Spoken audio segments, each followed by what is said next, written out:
Friday, you should know what that means.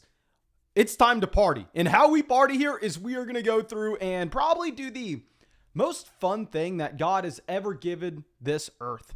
We are going to have some fantasy football drafts.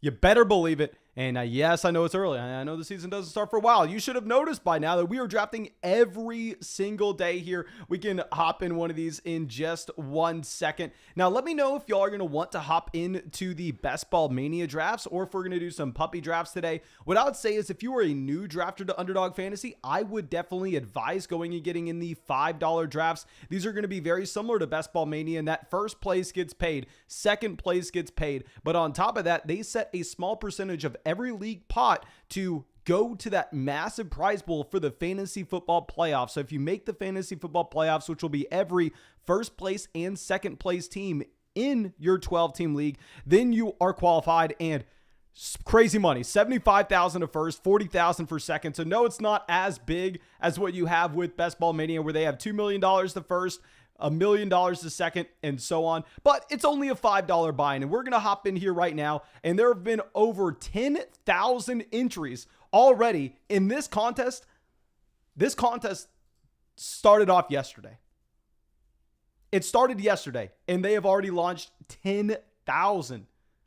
That's ridiculous. I've been hopping into as many of these as I can. We get the 105. Thomas is in here with us. Zach is in here with us. Debo's in here with us. Chimichanga's in here with us. Eric is in here with us. And Zach is as well. I actually saw Zachary Link at the 110. I was at the gym today on the Stairmaster. I was like, okay, let's fire up as many of these drafts as I can. And hopped in one. Saw him here this morning. That was like at probably 8:30 a.m. Eastern, maybe 9 a.m. Eastern. So he was out there. I don't know if he lives on the West Coast. Potentially he was out there drafting at 6 a.m.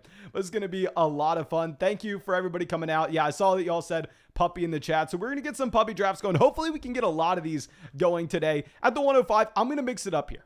Actually, I don't know if we're going to mix it up. We're probably going to go Jamar Chase. We'll see what happens. And I'm sorry if you weren't able to get in this, if you came in the live stream a little bit later, but I will go through and I'll try to get another one of these going.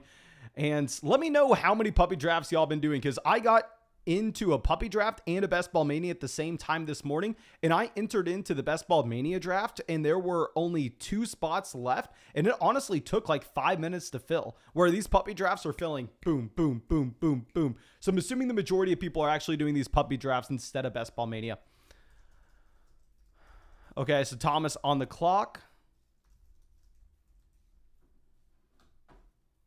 Thomas says this is his first puppy. Okay, so I will say, if we're talking the puppy or we're talking Best Ball Mania, strategy is still the same. We need to make sure that we're maximizing your upside for weeks 15, 16, and most importantly, week 17. One thing that a lot of people are doing, so many people are talking about this, is going through and stacking week 17 games. So if you take Jamar Chase here, I believe you actually have the matchup for the Cincinnati Bengals in week 17 as the Buffalo Bills. Now, let me confirm this.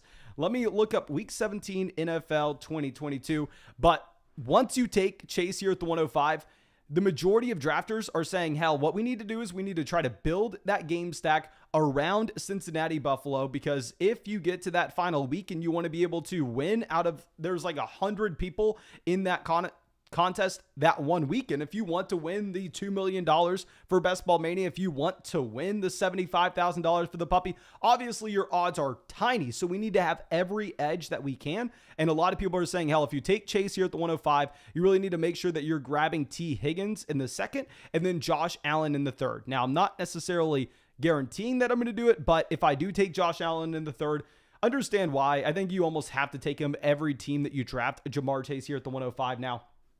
Okay, so let's go through. Mark says he just missed the draft. I'm sorry, my man. I'll try to get some more going tonight. I've been waiting a very long time for this. But yeah, we have a little bit of a running back run happening here. And I will say, I am drafting very few of Derrick Henry, Austin Eckler, Najee Harris, Dalvin Cook, Joe Mixon. I am not really drafting too many running backs in this range, not because I don't like them. I think Joe Mixon, the perfect example, a running back that I love. But it's more so around the roster construction. And then I think starting with Stephon Diggs in the first, or starting with Travis Kelce, Mark Andrews, I am trying to get as much Travis Kelce, Mark Andrews as I possibly can. I think from a roster construction standpoint, knowing the running backs that fall to you later on in the draft, I really like how those teams have been shaping up. Okay, so Deebo Samuel goes here at the 204. So it looks like maybe it's going to be a little bit of a wide receiver heavy draft room. You kind of know that if Deebo Samuel is going in this range. Mike Evans goes at pick 17. Now, if we were to take a running back, a big reason why I'm taking RBs is if we get a combination of players that isn't going to be likely across the entire player pool. So if DeAndre Swift were to fall here, I want to say there aren't too many drafts that have the combination of DeAndre Swift. Yeah, so Debo goes through. He takes T. Higgins to get the Stephon Diggs and T. Higgins combination. So I think we are probably just going to be stuck taking a running back here. While, I mean, I would love to go through and take Tyreek Hill. F it. F it, F it, F it, F it, F it. DeAndre Swift's a much better player in a vacuum. I am worried about Tua Tagovailoa. I am very worried about Tua. But I may have to order a Tua Tagovailoa jersey this year because the amount of drafts that I have taken Tyreek Hill, the amount of drafts that I've taken Jalen Waddle in, it's embarrassing. It's embarrassing for someone who says that Tua Tagovailoa is most likely a bad quarterback. I'm worried about the offensive efficiency. But at the end of the day, I find it much easier to take the wide receivers in this range, knowing the running backs that are available to us a little bit later on. If you're not used to these drafts, I know it probably looks gross taking a Tyreek Hill here. I agree with you. I have too much of him. I would have preferred T. Higgins making it to us, but sometimes it doesn't happen.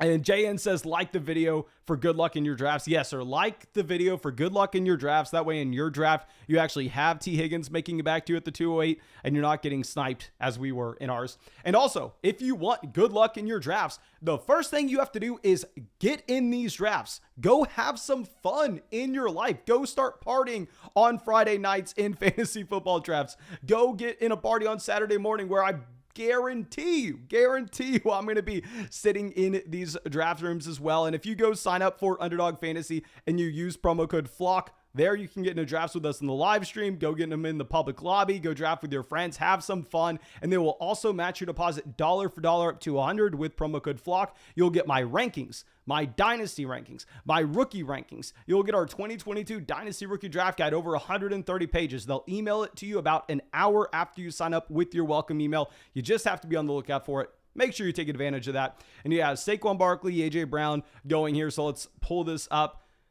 Maybe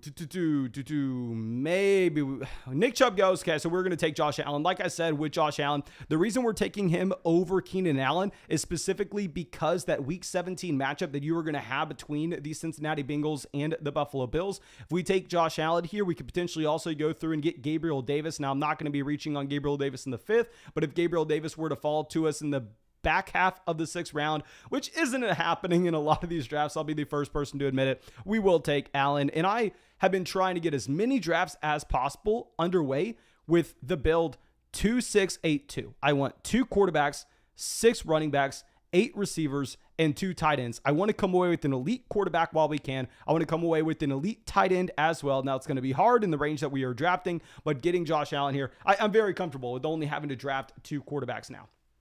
Okay. So Brandon says, how high would you reach on Joe Burrow if you didn't get sniped on T. Higgins? A big thing is in these drafts, keep in mind, you are going to not only be going in this 12-team league, so we have to get first or second in this 12-team league to make it to the playoffs. But once you make it to the playoffs, you're also going to be going up against people in other leagues. So if you go through and if you reach on Joe Burrow significantly ahead of his ADP, then all of a sudden what you're going to be doing is you're going to go up against other teams that were able to get the stack of Jamar Chase and Joe Burrow, but they didn't have to reach on him. They were able to wait a round or wait 2 rounds to get Joe Burrow past his ADP, and you will be outgunned and you will be outmanned. So in these drafts, I am really trying to avoid going and reaching rounds on players. Now, where I will reach is at the very beginning of the draft where things are very rigid, where you know Travis Kelce goes here at the 1-2 turn every single time. You know Devontae Adams goes here at the 1-2 turn every single time. So if you are drafting, say at the 106, and you go, okay, if Kelce's going to be getting paired up with Joe Mixon, with Devontae Adams, with CeeDee Lamb in every single draft, and nobody is going to have him with the combination of players like a Tyreek Hill and a Josh Allen. Maybe I'll reach on Travis Kelce here to make a unique build that nobody else can really match, and I'm not sacrificing on too much upside, so I will reach at the beginning of the draft where it makes sense to make a unique roster overall. But if we were talking about reaching rounds to complete our quarterback stack, that's something I'm going to be avoiding. Owen says, how many drafts are you doing this stream, Mason? I want to do a lot. I will admit, y'all can probably hear it in my voice. My voice is starting to go, and also it's not great for us in the YouTube algorithm to live stream as much as we do. I know that we're not supposed to be streaming as much as we have been. So what I would say is, if y'all want us to do way more drafts out of this, make sure you go down there, drop a like on the live stream, help us overwrite the algorithm. And let's see where Debo goes. He has Keenan out. I'd imagine he takes Justin Herbert here. Herbert's at his ADP. Let's see what he does. I don't want to speak for the man. He goes Justin Herbert. Yeah, so we're going to grab Darren Waller. Like I was saying, we are trying to go through and we are trying to build around 2, 6, 8, 2. I think the easiest path to upside maybe lowers your floor just a little bit, but going and building around a 0 running back construction. And if you're building around 0 running backs and you're waiting as long as we are, you need to make sure you're not stopping at 5 roster spots. You need to make sure you have space for the 6th. So accessing the elite upside at quarterback and tight end while only having to draft 2 players at each position, it's going to open up those roster spots for you to allocate an additional one for running back without sacrificing wide receiver upside for your flex. Okay. Carl says, are you doing any of these puppy drafts? Yes, sir. This is a puppy draft right now. This is a puppy draft right now. And Allen Robinson at the 502, Courtland Sutton at the 501. Happy to see Courtland Sutton yawn. I have yet to draft Courtland Sutton in a league and probably never will. Probably will never draft Courtland Sutton. Now, one of the reasons I like to pass on running backs whenever we get to the second round is because some of the running backs that we are looking at as clear values at this point, like you're looking at someone like David Montgomery, I'd be completely fine grabbing a David Montgomery here as our running back 1. Technically, that's not going to be 0 RB. Some people define 0 RB as waiting through the first 5 rounds and not getting your first RB until round 6, round 7, round 8, which I've done in a ton of these drafts. But if we get someone like David Montgomery here falling, I think we will be fine to take him. So yeah, you have Terry McLaurin going. We're going to take David Montgomery. We are just going to lock in a ridiculous workload. It will raise the overall floor of this team. And if we actually get running back values falling to us later, where we continue to go through and we continue to take running backs in these drafts, what that would actually maybe allow is, instead of building around 2, 6, 8, 2 as our initial plan, we could go 2, 5, 9, 2 and have 9 wide receivers to take advantage of the best ball aspect. Okay. Derek says 101 went with 3 running backs and then Chris Godwin. Yeah, I want to say that's obviously probably where the value lies. Like if you're looking in a vacuum and saying, okay, do I want Leonard Fournette or do I want AJ Brown? You probably want to go with the running backs in that range. I think it's so damn hard to build through that construction though, especially if you want to get to 5 running backs. Like if you start your draft with the first 3, there's a hyper fragile running back build where people will say, yeah, I'm really lowering our floor, but we are going to be able to stack up 10 wide receivers on this team. So I am going to only draft 4 RBs. It's crazy, but it's possible. And you have seen people do it. The winner of Best Ball Mania 2 years ago, I believe, was a hyper fragile build with only 4 running backs. But it's all about where you take those guys. It's all about where you take those guys. Okay, so Kyler Murray goes to the 603. Good. We need to see quarterbacks going off the board. It's not like we can take Kyler Murray even if he falls to the middle of the 6th when we have Josh Allen. The opportunity cost would simply be way too high. Okay, so yeah, we can't even take Joe Burrow here. We can't take Joe Burrow to stack him up with Jamar Chase. Now, if he fell a crazy amount, then sure, we could possibly consider it, but not in this range.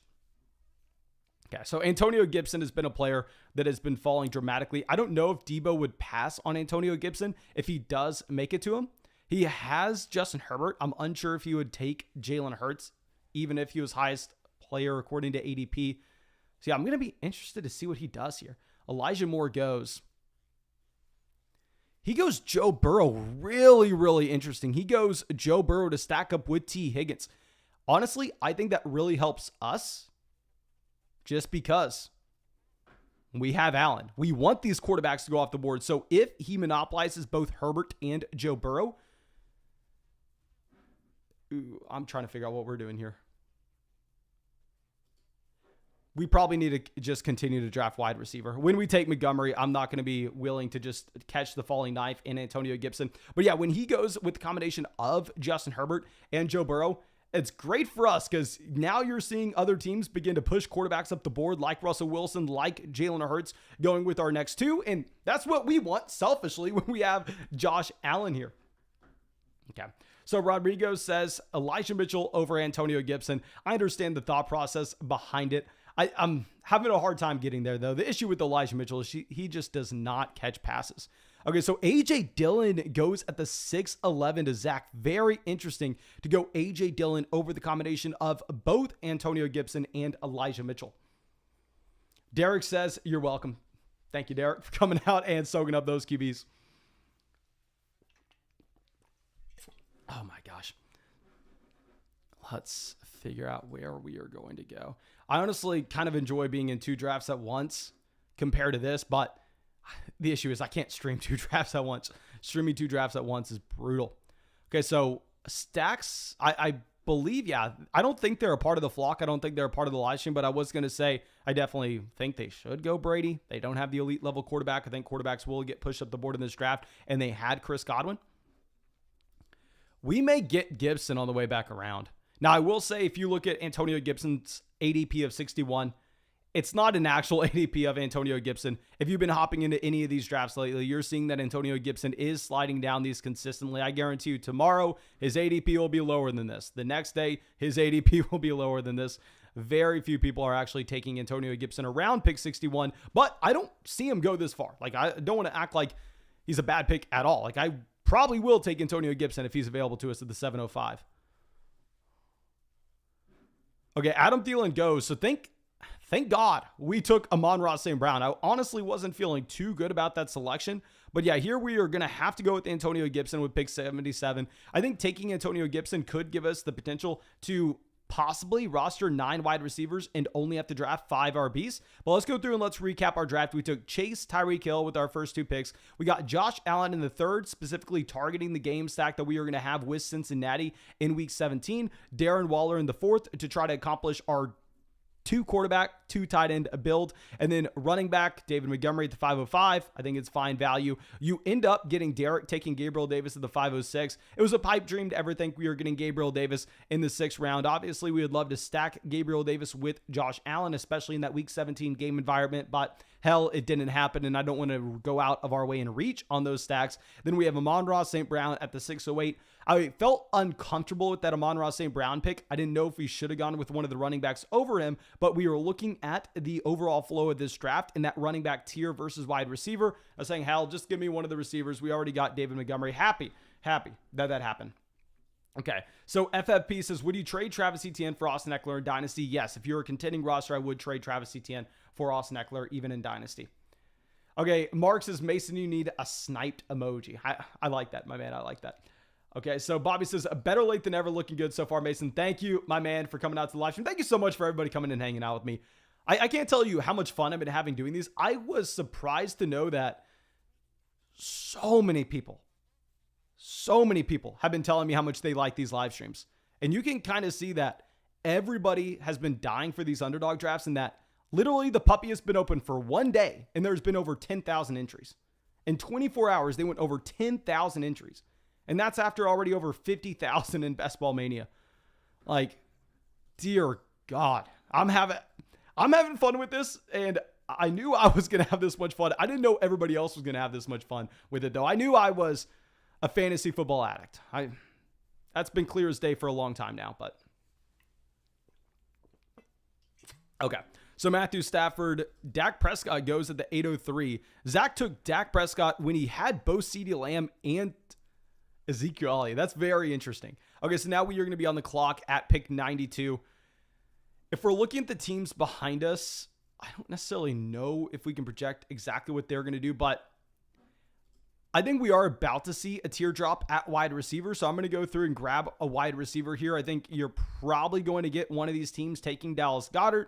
And I think we could easily see one of Tony Pollard, Damian Harris, Kareem Hunt making it to us. I'm uncomfortable with the wide receivers that would be on the way back around, though. I mean, yes, Garrett Wilson has an ADP of 97. I'd be very surprised if Garrett Wilson was able to make it back to us, however. Okay. So let's scroll this down. 808, 809.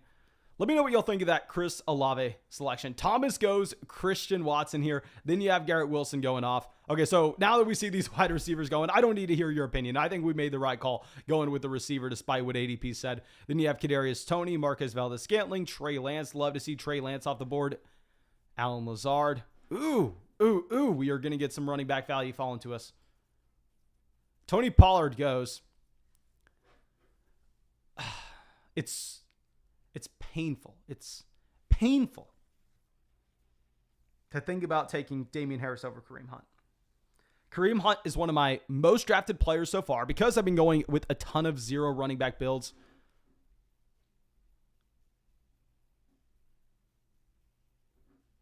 F it. I don't care. I don't care what the ADP is. I don't care that I have Kareem Hunt in almost every single league. The floor and ceiling combination that I'm seeing from Kareem Hunt, I'm going to be willing to take him over Damian Harris. Damian Harris just simply doesn't have access to receiving game usage. And if you go back to 2019, Kareem Hunt was a man getting used in the slot. They have no Jarvis Landry. They have no Odell Beckham Jr. They have the best quarterback play Cleveland has ever seen in the history of the franchise, probably. So we're going to go Kareem Hunt. Let me know what y'all think about that. William in the chat says Harris is a beast. And Derek, let me know. If you're in the chat right now, let me know. Did you want us to take Kareem Hunt or did you want us to take Damian Harris? What were you wanting? Okay, so now let's go. The Mark says Harris is running back 1. Hunt is running back 2. Fair point. Fair point, my man. Robert Woods goes at the 909. Claypool at the 910.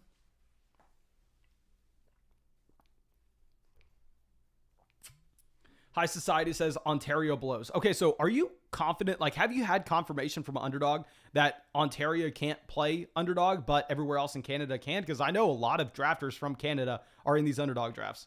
Like, have you had confirmation that it's just Ontario that can't get in Underdog? Well, let me know. Let me know.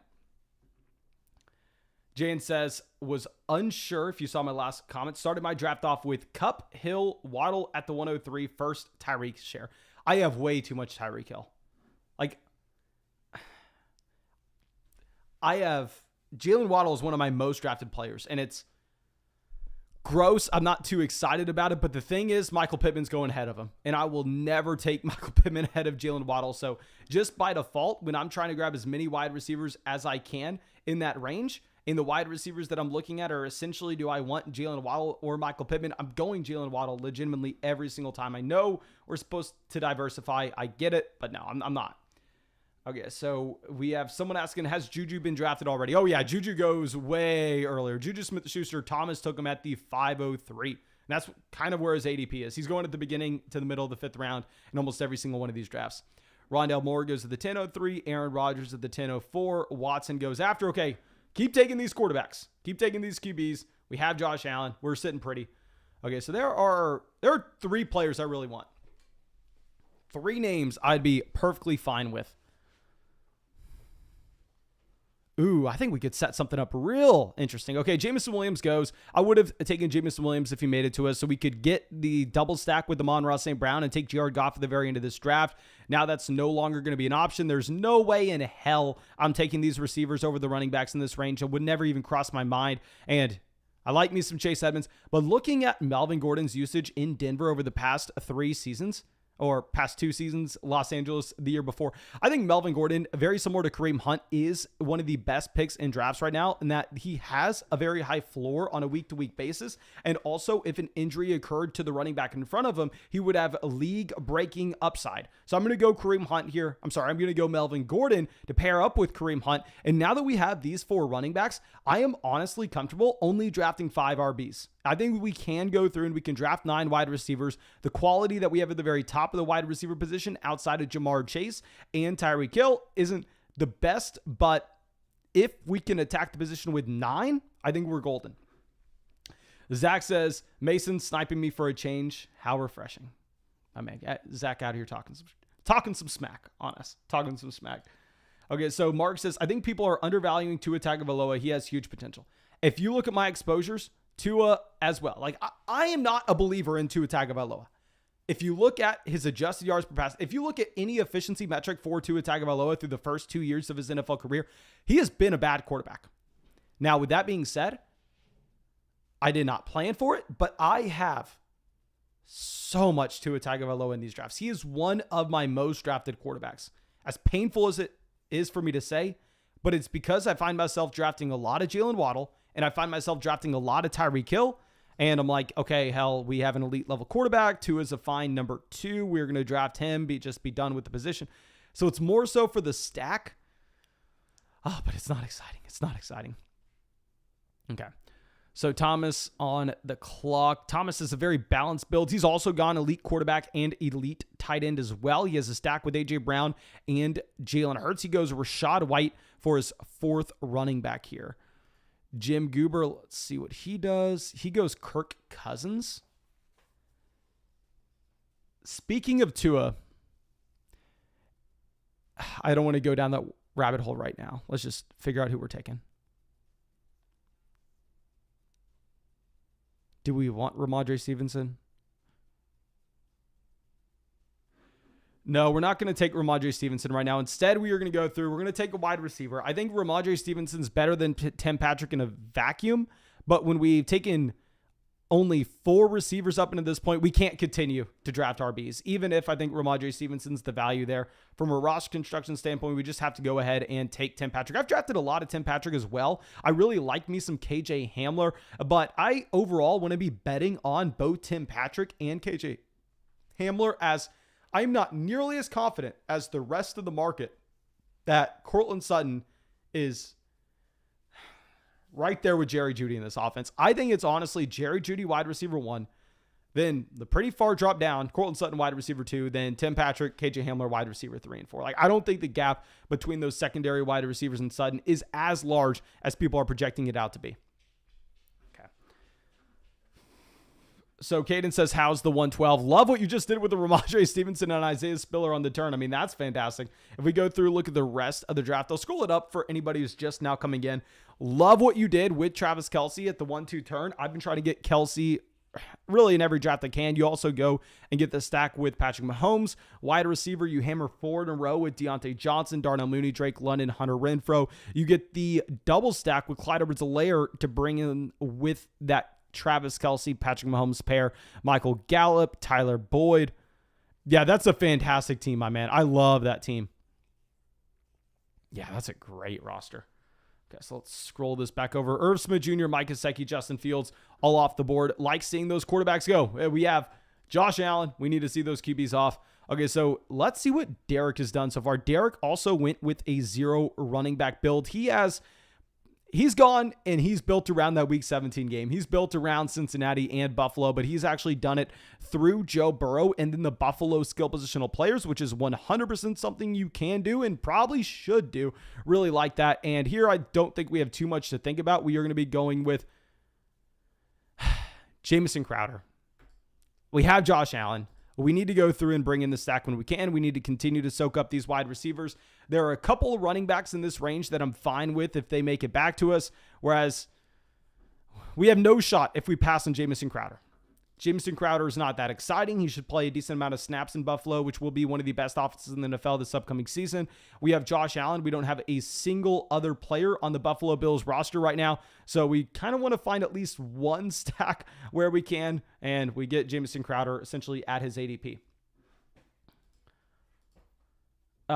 Some people in the chat arguing if Tua or Matt Ryan is a better quarterback. I think they're in comparable ranges. The difference is, if we're talking fantasy football, you are going to see the Indianapolis Colts go out there and run the ball, and then probably run the ball some more. Like, I think it will be one of the most run-heavy teams in the NFL. And while, yes, Tua doesn't have much rushing upside at all, Matt Ryan will probably have more negative yards from sacks than he'll have rushing yards this upcoming season. So I mean, it is interesting to go back and forth with it, though. Okay, so we have David Bell, Zach Wilson. Okay, knowing the running backs that are making back to us, I'm kind of upset that we had Thomas going through and taking Ronald Jones. Ronald Jones would have been a very exciting pick in this range, but hell, I'm fine with Michael Carter. I'm fine with Darrell Henderson. I'm fine with Naheem Hines. Honestly, I could take Cole Kmet here. I mean, we have Montgomery. That's not too big of a deal, but with Darren Waller, he's not in that same tier that we are going to be looking at with the Travis Kelce, with the Mark Andrews, where you know you're getting almost top 5 tight end production every single week guaranteed. We'll see what falls to us. See what Jim Gruber does. He has 4 running backs and a tight end. His tight end is Dallas Goedert. He goes Hunter Henry. Hunter Henry over Cole Kmet. Couldn't be me. We're going to go Michael Carter. If we go Michael Carter here, I am confident in only drafting 5 RBs. We'll have a bunch of running backs that are handcuff level players, backups. Kareem Hunt, Melvin Gordon, and Michael Carter, all running back 2s in their offense. However, they all have upside if an injury were to occur in front of them, and they all have small roles. That's most important. They are going to be getting touches week to week, so we are not going to be taking zeros at the position. I think that's a perfectly fine way to go and build around those 5 running backs. And then from here, we are going to grab 1 backup quarterback, 1 backup tight end, and then just hammer through these wide receivers. JN says, grade the start. We got David Montgomery, Elijah Mitchell, Cooper Kupp, Tyreek Hill, Jalen Waddle, Amari Cooper, and DeAndre Hopkins. Okay, so we can assume Kupp round 1, Hill round 2, Waddle round 3. I like the reach on Waddle because not too many people are going to have the combination of Hill and Waddle. Then Amari, Hopkins, you're right. That's a great. There's no way in hell you got this team. I guess maybe you got Amari round 4, David Montgomery round 5. Yeah, then Elijah Mitchell round 6, Hopkins round 7. Or maybe switch Hopkins and Mitchell. Yeah, that's a great start, my man. Mark coming out says, together we flock. Thank you, of course, for always coming out here, my dude. I do appreciate it. And let me know what y'all think of this team so far. I'm actually really excited about this team. Last night, we live streamed on the Dynasty channel, and I went through and I answered questions as I was live streaming. It was more like a Dynasty Q&A as I drafted in the background. And those teams I was not too excited about. Those teams I honestly think, I don't want to say we ruined, but we didn't have the same level of upside that we have in this one. Okay. So let's go through. And I am, just to be transparent with y'all, I'm not going to click off running backs, but I'm not considering any RBs anytime soon. David Njoku goes here, pick 159. You could see Derek go tight end. His only tight end is going to be Dalton Schultz. He has only 3 running backs as well. He has 7 wide receivers. I think Taco Supreme could go quarterback. Does he have anybody for New Orleans or Indianapolis? You could probably see Taco Supreme here going Matt Ryan. He did take Michael Pittman. Okay, Eric, did he just auto Winston? No, he autos Gus Edwards. So I'm assuming he set a Q. Chimichanga goes Will Fuller. Taco Supreme goes Matt Ryan. You know they're probably trying to get Alec Pierce on the way back around. It's probably a pipe dream, though. Okay, so here we have a very easy selection. We are going to grab our quarterback 2. We have Chris Olave on this build. So we are going to be getting a stack with Jameis Winston and Chris Olave. Really simple. Let's go Jameis Winston to pick 164, about 8 slots behind his ADP. And now we are done drafting quarterbacks as well. But the wide receivers that we're looking at in this range, like they're kind of whatever. All wide receivers, once you get past like the KJ Hamler, they're all about the same. Caden says, Santiago just sniped me on Robinson, and he already had Travis Etienne. Well, RIP, my man. RIP, Caden. James Robinson, yeah, great value at the end of the 13th. I really do like Kenneth Walker as well in this range. Like, I just like these 0 running back candidates. Like, I prefer grabbing Michael Carter over KJ Osborne. I prefer him over DJ. I prefer the 0 RB candidates in this range compared to the wide receivers, and that's why I find myself drafting wide receivers early over and over again. Ross says, where are all the hats at? Flockfantasy.com, my man. You can go buy a hat whenever you want on flockfantasy.com. I have one about 5 feet away from me if y'all want to see one. I got one about 5 feet away from me. I will have to get up, though. Okay, so Joshua Palmer goes to the 14-11. Let's pull this back around, look at what tight end or wide receiver we are going to be drafting. Because we're done at running back. We're done at quarterback. Kind of hope that some of these teams start to take them. Okay. I don't think they're a part of the flock, but they better be taking Daniel Jones. They have the combination of Barkley and Kadarius Toney and Kenny Golladay. Dear God, they went all in with that New York Giants offense. Okay, so do we have enough firepower at receiver? Yeah, we have Jamar Chase, Tyreek Hill, Amon-Ra St. Brown, and Chris Olave. We need Olave to break out, obviously, but when we take 9, I think we can cycle through our flex spots. Okay, so Zach, Lance, and Wilson at quarterback. He has the Ayuk stack. He has the Garrett Wilson stack. The Breece Hall stack as well.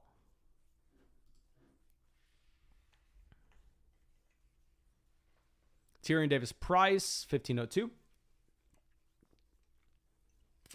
Caden says, I always have to put on the flock hat while I draft. My man, I was right there with you until people continue to talk smack about us wearing a hat and a suit at the same time. I'm like, if I have to give one up, I'll give up the hat. If I have to. Okay, so let's see. Marvin Jones here. Thomas, god dang, taking a wide receiver from us when we need him. But we are probably just going to go Noah Fant here unless they have the same bye. Yeah, no bye weeks lined up. We are going to take Noah Fant. We need another tight end. So now we are done with every position but wide receiver. We're going wide receiver round 16, 17, 18, 19. It's not going to be pretty, but we need to kind of load up some upside here. So our team, just in case you're coming in, we'll show the entire draft board. And also, in case you're coming in, make sure you go down there, drop a like on the live stream. We just passed 100 likes on the live stream. So, of course, thank you so much for everybody who's dropped a like already. We have over half the people watching have dropped a like. So I appreciate all of y'all, but especially the people who dropped that like. And now let's go through, recap this. Round 1, Jamar Chase. Round 2, yes, we reach on Tyreek Hill, but it's because we want to be able to get running back value a little bit later on. I want to be able to take David Montgomery instead of Gabriel Davis, instead of Rashad Bateman, instead of Brandon Cooks. So I save the running back slots. Save them until the middle rounds where we can get this value falling to us. So Tyreek in the second, Josh Allen in the third to pair up with Jamar Chase in week 17. They're going to be in a game stack going against each other. So just making a bet that is an overall shootout. Darren Waller in the fourth to grab the elite level tight end. Montgomery in the fifth because that's where the value lies. Amon-Ra St. Brown in the sixth, looking at how the board was shaping up and knowing that we could have probably got A.J. Dillon, Antonio Gibson, or Elijah Mitchell on the way back around. We actually end up getting Antonio Gibson, even though that's not the running back I was expecting. Chris Olave in the eighth because we are expecting that you were going to have a wide receiver run here happen at the turn, which did. Kareem Hunt in the ninth, Melvin Gordon in the 10th, Tim Patrick, Jamison Crowder to get the stack with Josh Allen, Michael Carter, Jameis Winston, and Noah Fant. So now we're weak at wide receiver, and we need to slam some receivers in this lineup. Okay, Wan'Dale Robinson goes there. Apologize. God, I need to get better about moving this stuff around. I'll get better by the time we get closer to the season, everyone. I promise. Tram says, Spiller and Brian Robinson Jr. are steals at their ADP. Yeah, Brian Robinson Jr. is one of my most drafted players in these drafts. I can't take him in this one because we are desperately looking for help at the wide receiver position, and we are done at RB. But I agree with you. In a vacuum, he is a great value. Derek takes him here at the end of the 16th. Let's just go through. Let's load up on some wide receivers. Our first one we're going to be taking here is Julio Jones. It is what it is. I know it's gross. Trust me, I get it. But one thing is, if Julio signs to a team, you know he's signing to a contender. And that's a fact. Okay? So let's move this down. Julio Jones at the 1606. Then you have Taysom Hill directly after.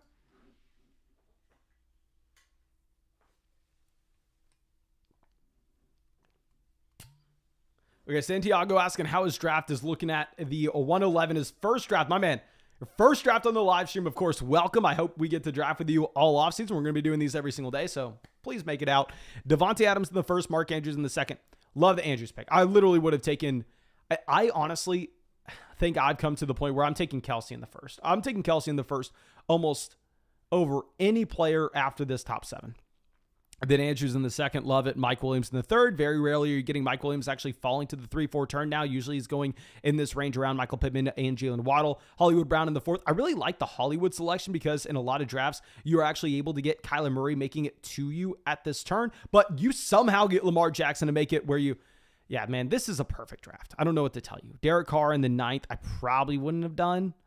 I probably would have gone... I don't know. Your first 5 rounds are fantastic. I will definitely say that. Okay, let's move this over and look at these running backs on the board. This sucks for us. But it is what it is. All these wide receivers are the same at this point regardless. Can't really go through and take anybody for Buffalo. Can't take anybody for Cincinnati. Maybe we go Keel Shakir in the last round, but probably not. So Jim Gruber on the clock. Thomas goes Mac Jones as his quarterback 2. Great value. Great value.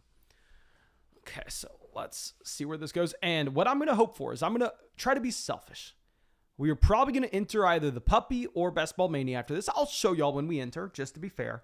But I'm going to hope that y'all don't get in. I'm going to hope I enter a draft room that has 11 people waiting so I don't have to draft against y'all, because I feel like we do so much better in drafts that are not against y'all. Now, between James Washington and Devin Duvernay, I think you can make an argument for either one, but I always have the tiebreaker. That I went to University of Texas, and I got to see Devin Duvernay every single time I went to racquetball. Every time I went to racquetball class, Devin Duvernay was in there in the rec. Now, of course, I was a small child, way too nervous to talk to the man, so I never did, even though I had started the YouTube channel by then. So I should have said, hey, man, please, can you go on my YouTube channel? Please, we get like 40 views a video. It's just me and my dog talking about... I should have asked him, but sadly I did not. So because he is Texas alum, we are going to go through and we are going to take Devin Duvernay. Jayan says, my guy, hammer it home. Yeah, my man. I think taking Devin Duvernay this year is much better than taking him last year. This year, no Hollywood Brown. Easy math. Okay, so JD McKissick at the 1710. Sony Michel going after Justin Ross at the 1707. While Justin Ross obviously getting a ridiculous amount of camp hype. I will warn everybody. It's in the range of outcomes. It is in the range of outcomes for Justin Ross to be cut from the team. I've talked about this before, but the issue with Justin Ross is he doesn't play special teams, okay?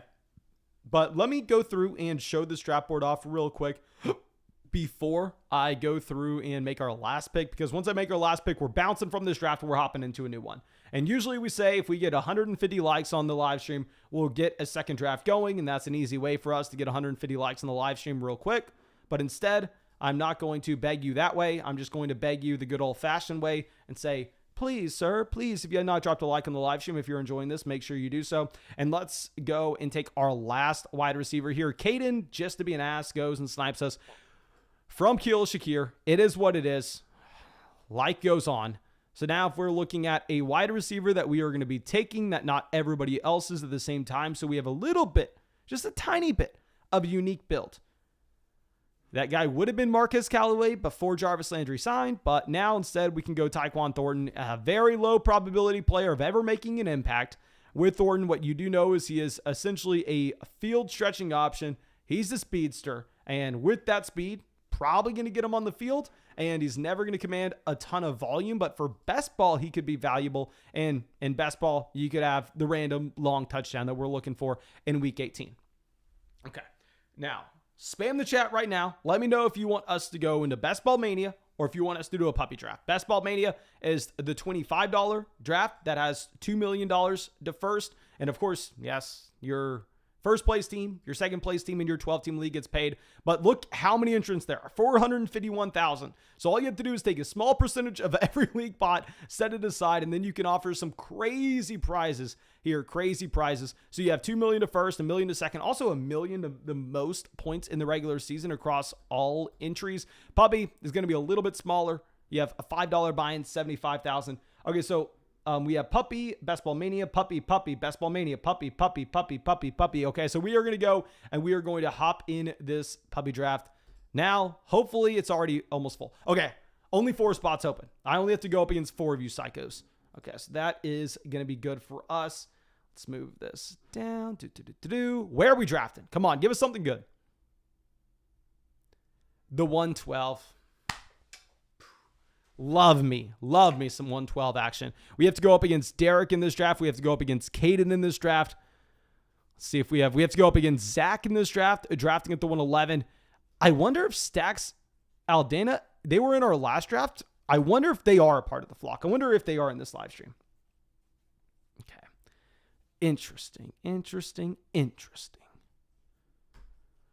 I know what I want to do, but the issue is I'm drafting with y'all, so y'all probably aren't going to allow me to do it. Now, we'll figure it out. We'll see what happens when we're on the clock. And I always like bringing this up when you're drafting at the 112 or the 101. You have a very unique situation in that you have the potential to create a build that nobody else has access to. If we wanted to, we could take a player that exclusively goes at the 1-2 turn. We could take Travis Kelce. We could take Joe Mixon. We could take Devontae Adams. We could take CeeDee Lamb, who only goes at the 1-2 turn, and then pair them up with the player that only goes at the 2-3 turn, which would be someone like Leonard Fournette, Javonte Williams, A.J. Brown, T. Higgins. And if we do those two things, then all of a sudden we have a combination of players that really nobody else does.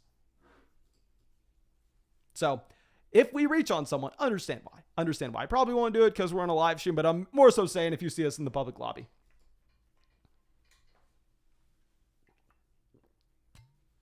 Okay, so Joe says he's in another draft that has flockened up. My dude, Thomas calls out the bully tight end strategy. We'll see. I honestly think because we're drafting with some other people in here and they know I want to grab an elite level tight end. One thing that I did earlier is not drafting Kelce and Andrews at the turn. I think if you take both tight ends, it does put you in a rough spot. But I believe it was Andrews in the second round, and then I got Kyle Pitts in the third. It was a unique build. Obviously, the team looked very bad near the end because you had two elite level tight ends, and it does soak up a lot of value. But it's interesting. Okay, so JT says, will Underdog be available in the United Kingdom anytime soon? I'm sorry, man, probably not. I'd imagine probably not. I hope so. I wish I was important enough to know that, but sadly, I'm not. The second I know it's available in the United Kingdom or coming soon, I promise you I'll be making announcements everywhere. But McCaffrey somehow, some way, falls to the 105. Derek takes Kelce to the 108. This is what I'm talking about. This is why I don't like drafting with y'all. Clearly, I wanted Kelce. Derrick Henry goes to the 109. Yeah, if you have Derrick Henry making it to you at the 109, you have to take Derrick Henry because essentially, if I am at the back end of the first round here and we have a player like Derrick Henry that almost always goes 106, 105, 107, if I get Derrick Henry making it to us at the 9, 10, 11 pick, you take Derrick Henry and then you take the next best player in the second round that has the highest ADP, knowing it's a unique combination and not many people are going to have access to it. And most importantly, you didn't have to reach for it either. Najee Harris goes, yeah, so we're going to go Mark Andrews easily. Okay, so Mark Andrews, and then what else? That's the question. We're going to reach. I don't care. I understand it. I feel comfortable with their strategy. This ain't my first rodeo. We've done this a million times. We're going to take CeeDee Lamb, Mark Andrews, the 1-2 turn with CeeDee Lamb. Incredibly young. Okay, let's start it off there. With CeeDee Lamb, pretty sure younger than Jalen Waddle. Let me look this up just to confirm. But CeeDee Lamb, younger than Jalen Waddle. Okay, CeeDee Lamb turned 23 in April 8th to be exact.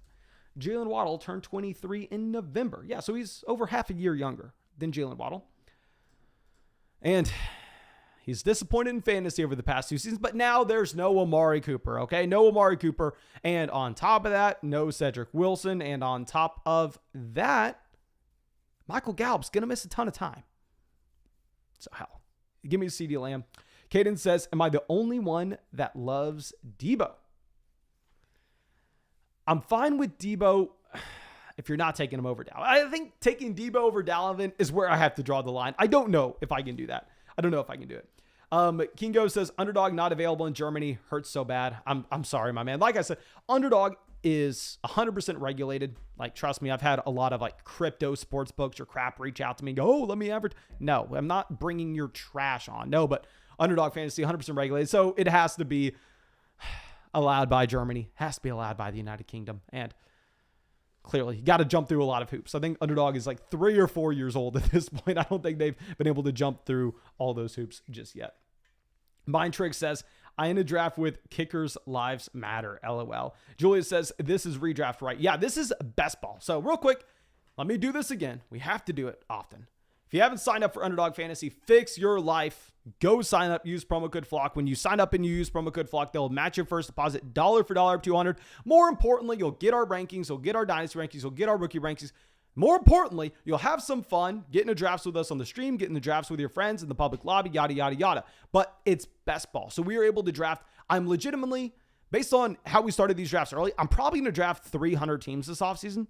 And with those 300 teams, you're never going to submit a starting lineup. They're always submitted for you at the end of the week, your automatic best starting lineup. So we took Tyquan Thornton in the last round of last draft. And if he randomly goes for an 80-yard touchdown reception, hell, I didn't know when it was going to be, but he slides into our starting lineup because of it. So yes, it's redraft. And yes, it's a ton of fun. It's a ton of fun.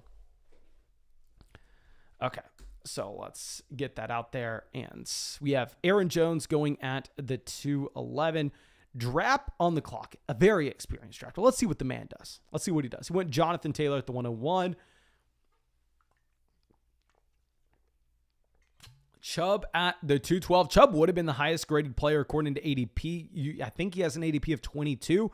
So I was going to say he was on auto draft. I guess not. He goes Javonte Williams at the 301. Leonard Fournette does go at the 302. So you have a lot of teams soaking up running backs early.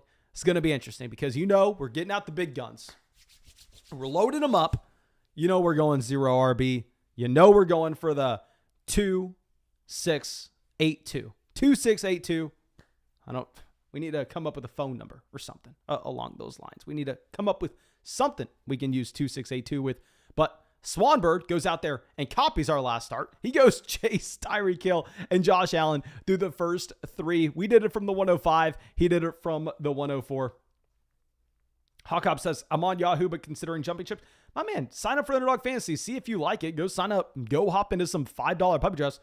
Don't deposit $100 to get a $100 deposit match if you're unsure if you're going to like it. Hell, deposit $10. Get the $10 deposit match. You'll have $20 and you go up into 4 puppy drafts. It'll be the most fun 4 hours you could ever have where you could hop into all 4 of them at the same time. The most drafts I can be in at once is actually 3. If we're on my computer, maybe I can push it to 4, but on my phone, the most I can be in is 3. Okay, so we have some teams going hyper fragile here. Ooh, it's going to be a battle, boys. It's going to be a battle. Load them up. Load up the big guns. See what happens. I will take Kyle Pitts if he falls. If you let Kyle Pitts fall to me, I'm taking him. We're going bully tight end. I will take Kyle Pitts at the pick 312, pick 36. And you better believe I ain't taking Zeke here. I honestly may take Mahomes. We'll see what we do. Michael Pittman goes to the 309. Get Michael Pittman off the board. I want nothing to do with him. I don't even want to see the man.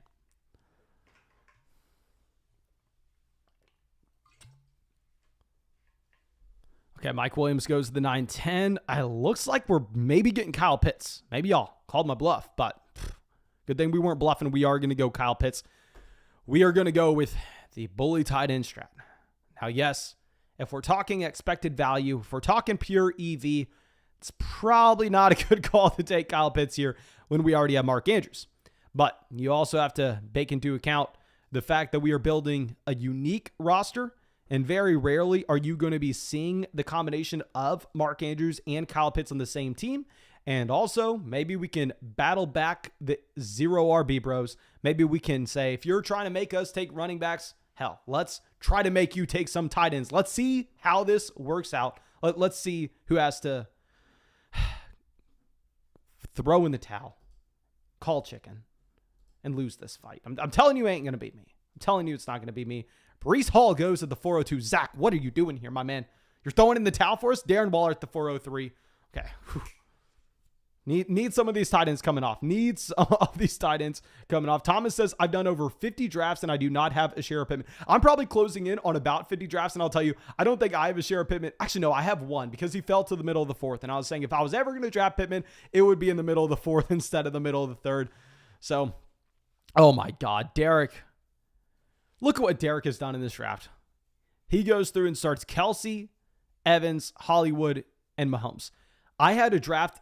I swear to God, it was from the 108. I swear to God, this morning, I had a draft on the treadmill. On the Stairmaster, where I went 108, Travis Kelsey, 205, Mike Evans. I think we went Waddle in the 3rd. We went Waddle over Hollywood Brown, and we got Mahomes in the 4th. And I'm telling you, I loved that draft. I loved that draft. Zach says, figured I could snag Waddle and get you to pass on Pitts. No, we weren't passing on Pitts. We're going to go through and we are going to load up on as many of these elite level tight ends as I can. I'm telling you, I've read some articles. We've done some research, and I'm a changed man, okay? I'm a changed man. We are going to start taking some of these elite level tight ends.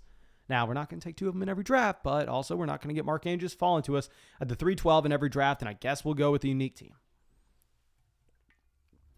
Lamar at the 406. Not good for us, ladies and gentlemen. Not good for us at all. We kind of want some quarterbacks falling to us here. We want to go with 2682. It's probably not going to happen if we can't get an elite level quarterback. Quarterbacks that we could be looking at, we could potentially be looking at a Dak Prescott a little bit later on, especially if we go a Dak and then maybe grab a Tony Pollard, maybe go through, I don't want to say Dalton Schultz, can't grab Dalton Schultz now. But what also sucks is if you're drafting at the 112 like this and you go through and you try to implement a bully tight end strategy, look at what these teams get to do here. Hangman goes, okay, well, if I'm drafting at pick 57, I know that pick 60 or 61, they can't take a tight end.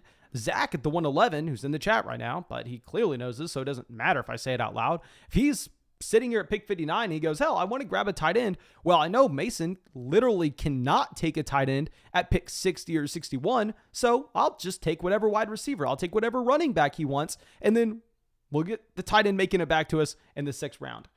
So it is frustrating being at the turn where people know that you have a position completely scratched off your board, but it is what it is. I don't know what else I can do about it. Okay, now what I don't want y'all to do is I don't want y'all to let Courtland Sutton fall to me because that would be not good for the brand. Okay, Sutton off the board. Get him off the board. I need a wide receiver, but I got to preserve the brand. I got to preserve the brand, and Courtland Sutton selection here would ruin it. Okay, so I know what we can potentially do. We've done this. I've done it before, but I don't like it. I don't like it. I'll tell you that. Okay, so let's go through and look at... No, we're not. I don't want to say it out loud. Kyler Murray goes to the 508. I was considering taking Kyler and Hopkins. It crossed my mind just for a split second. Clearly, we're not doing it now. Okay, stacks. Let's see where he has. He has Dalvin Adams, Mike Williams, and Darren Waller. Travis Etienne goes to the 510.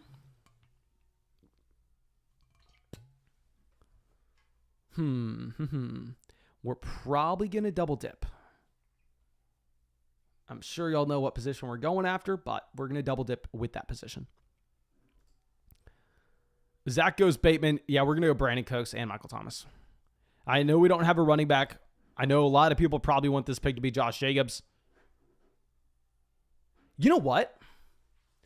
Actually, when we go bully tight end, right? What are we saying when we go bully tight end here and we're trying to create a unique team for the fantasy football playoffs for week 17 in particular?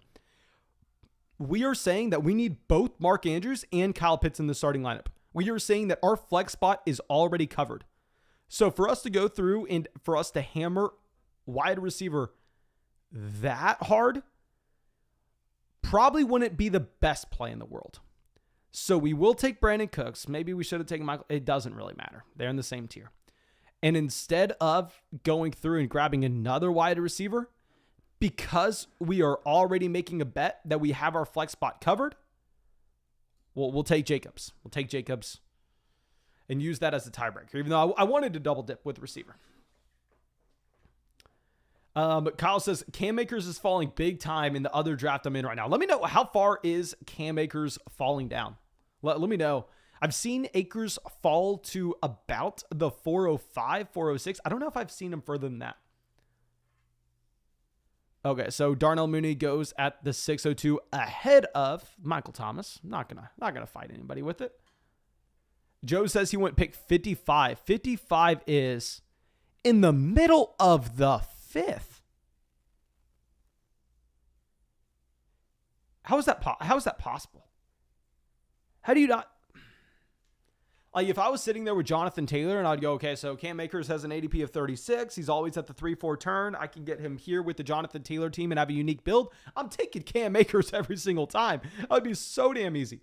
Okay, real quick, we have over 260 people out here partying with us in this draft. If you have not done so already, please go down there, drop a like in this live stream, support the channel. Go sign up for Underdog Fantasy. Use promo code FLOCK. Get in our next draft. We're doing this every single day. We're having a ton of fun while we do it as well.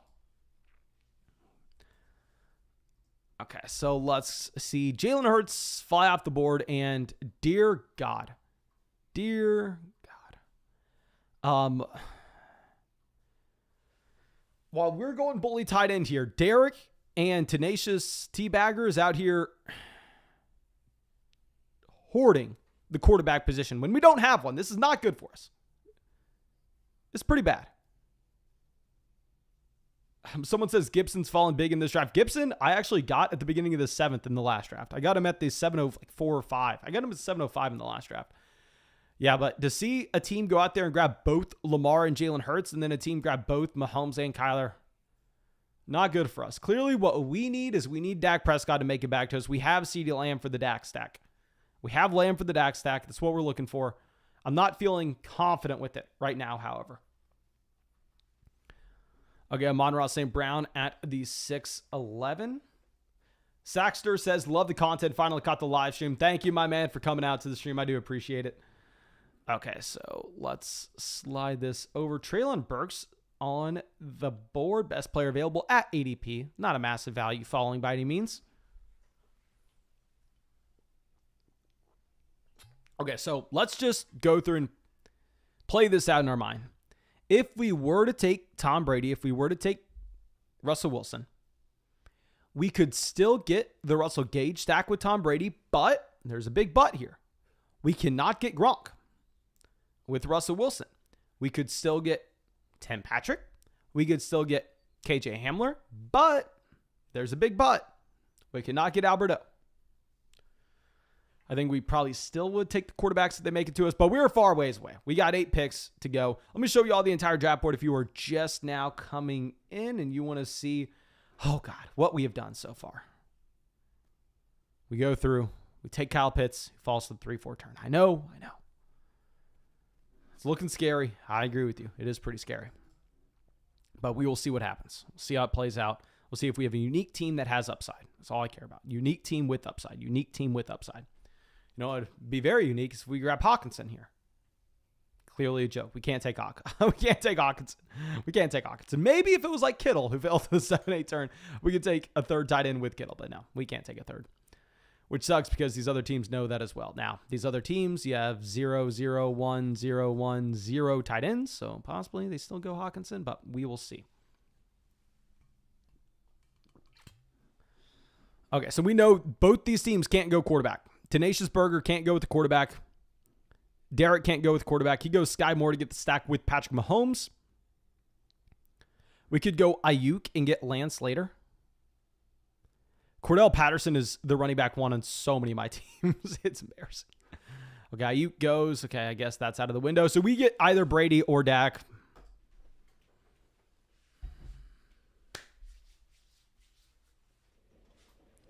There we go. I'm assuming we're getting Dak. Who does Zach? He takes Dak, I'm assuming, for no reason but to be an ass to us. He has no Dallas Cowboys. Tom Brady has an ADP of a full round ahead. I'm not going to cry about it. We're going to go Tom Brady.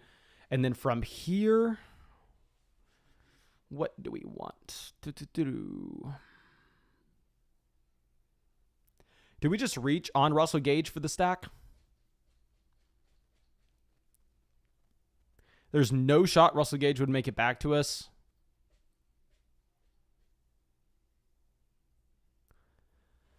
The thing is, we can't go Gronk later. Who else would we even take for Tampa? I guess we could go Rachaad White.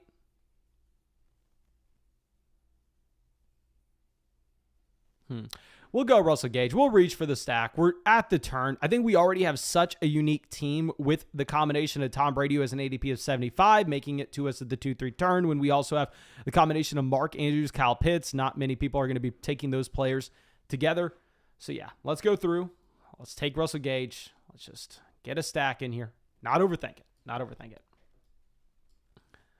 Derek says, with Brady falling, I should have skipped Kyler and stacked Brady with Evans. Yeah, but you never know if Brady's going to fall that far. That's why I don't really care that Dak goes at pick 83, because I think it actually makes our team probably a little more unique if we are getting Tom Brady making it to us at pick 84, because Tom Brady has an ADP of going at the end of the 6th, going between Jalen Hurts and Russell Wilson. Andrew says, is stacking much more important in best ball? It is for these style drafts because these are going to be tournament style drafts where in weeks 15, 16, and 17, you have to have access to the highest ceiling possible. You have to have correlation into your starting lineup. Think about it. It's a $5 draft, $75,000 at first. That tells us your odds of getting it really, really small. Like these are your odds, probably like this, to win the $75,000. Our job is to take the odds from here to here. Like that's what we're trying to do by stacking. We're trying to make sure that we have the highest ceiling possible. And if you can go through and stack game environments as well in week 17, that's great. I don't like doing it by reaching how we did, because I think usually when you reach, what's going to happen is you're going to go up against the same stack, but the other person's probably not going to reach on their stack. And instead they're going to outgun you with better running backs and receivers. But when we're picking on the turn here and we have a unique team, I don't think we need to worry about it as much. Okay, so Tony Pollard goes at the 806, Alan Lazard at the 808. I'm completely fine with wide receivers going off now that we have Brandon Cooks, Russell Gage, DJ Moore, and CeeDee Lamb. And keep in mind, we have the 2 elite level tight ends, not optimal, but unique. And we are essentially making a bet with those 2 unique tight ends that one of them will be in the flex. But now let's go through and see what this team's done. Okay, they've drafted 4 running backs with Montgomery, Antonio Gibson, A.J. Dillon, and Kenneth Walker. Interesting. I wonder if you take 4 there if you're done, or you still go with the 5 running back build. I am unsure. But what I do like, though, is when we take Tom Brady here, we are going to get to go 2-6-8-2. 2-6-8-2. That's what I love. That's what I love. Okay, so Matthew Stafford goes at the 8-11. See where Drap goes. Christian Kirk are they on auto? I think they're on auto. Yeah, let me click their team. Drap, they took Chubb after ADP. They took Javonte after ADP. Every player they've taken has been at the top of the queue. I think they're on auto draft. Which is funny because usually if you're on auto draft, you don't come away with any wide receivers. You come away with like 4 quarterbacks. You come away with like 7 running backs, a couple tight ends, and 2 receivers. But it just comes to show you how this this draft room overall is kind of disrespecting the wide receiver position. I'm fine with it. I'm fine with it. Dawson Knox at the 903. Okay, let's scroll this up. Chris Olave, Garrett Wilson, 96, 97. Yeah, there's no shot they make it to us. There's no shot. Now, Rodgers, we wouldn't have a stack immediately, but who could we potentially take later on with Rodgers? We can't go Robert Tonyan. Christian Watson, Alan Lazard are already off. With Lance, same issue. With Lance, you're never going to get a stack after the fact. But the thing is, I am willing to take Trey Lance without a stack just because the rushing upside that he has. Like, I have so many teams that have Lamar Jackson, have Trey Lance with no stack, because just go through and think about it. If this team's going to win, if this team has a spike week, Tom Brady is going to have to score a lot of points. The only way Tom Brady scores points is going out there and throwing for 350 passing yards. There's no other option, right? So if that's going to happen, you know that you're most likely going to have one of his receivers in your optimal. With Trey Lance, with Lamar Jackson, that doesn't have to be the case. With Trey Lance, he can go out there, he can have 3 rushing touchdowns. He can have 80 rushing yards. In Debo, Brandon Ayuk, George Kittle, they may not get there. And we can say the same thing about Lamar Jackson. So I'm fine taking those quarterbacks without the stack. But if it's going to be someone like Brady, if it's going to be like someone like Stafford, I feel like you maybe have to go out there and reach on it. Okay, Lance goes at the 9-11. I think we just go back-to-back running back.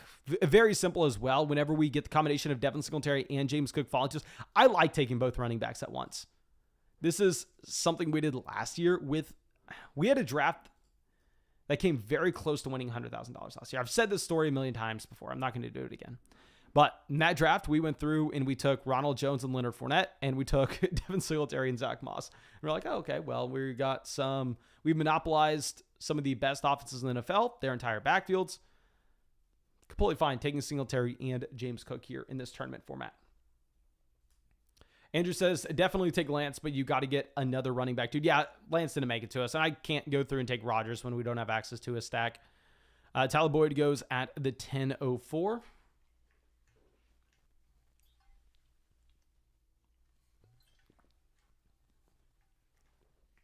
Rondell Moore at the 10:05. Don't know what to expect through the rest of this draft. There are a lot of teams that have running backs. Now, of course, what we want to see is we want to see tight ends flying off. Tight ends, you are about to have a bunch of them sitting at the top of ADP. You have Zach Ertz, you have Pat Frymuth, Gesicki, and Gronk. Hopefully, these 4 players are off the board by the time we're back on because y'all know I can't take them. You have 1, 2, 3, 4, 5, 6, 7, 8. You have 8 picks up before us with a team that has no tight end. Hopefully those tight ends fill in. There's a chance they don't, though, which would suck for us. Chase Edmonds goes to the 10:07. Tim Patrick at the 10:08. I would have loved getting me some Tim Patrick here this late. Paul says, hey, Mason, did you make a profit from best ball this past season? Yes, I did. And we've had a lot of people asking us to go through and show the results. The issue I find with that is it looks just like I'm an ass if I go through and say, hey, here it is, here it is. What I can show you, and everybody who made a decent amount of money off of Underdog knows this. You probably got an email around January that said, I think the threshold's like $800 saying, hey, you made over $800 in Underdog this year. You got to claim your taxes. I can show that email.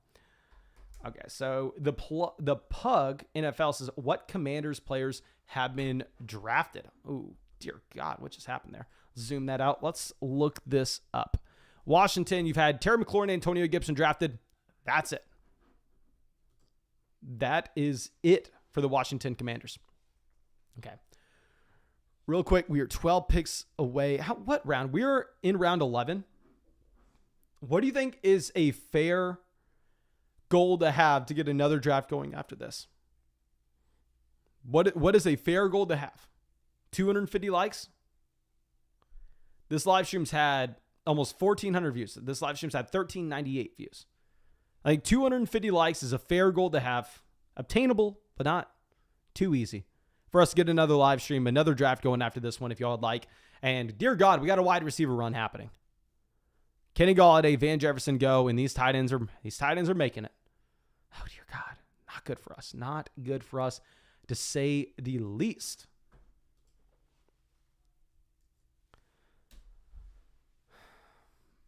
Thomas says the other puppy draft with flock members is wild. Be interested to know what that looks like. Someone send me a screenshot, a DM of that. Okay, so let's see. Jahan Dotson goes the 11:04. Now, if we were going to take a quarterback, could we have any stacks in this range? No, we cannot. Simple answer? No. Okay, so Kirk Cousins, we could get KJ Osborne a little bit later on if he hasn't already been drafted. So yeah, no, he hasn't been drafted. With Tua Tagovailoa, no, they're not getting anybody with Tua. Justin Fields, we can't get Cole Kmet later. Yeah, that is putting us in a tough spot.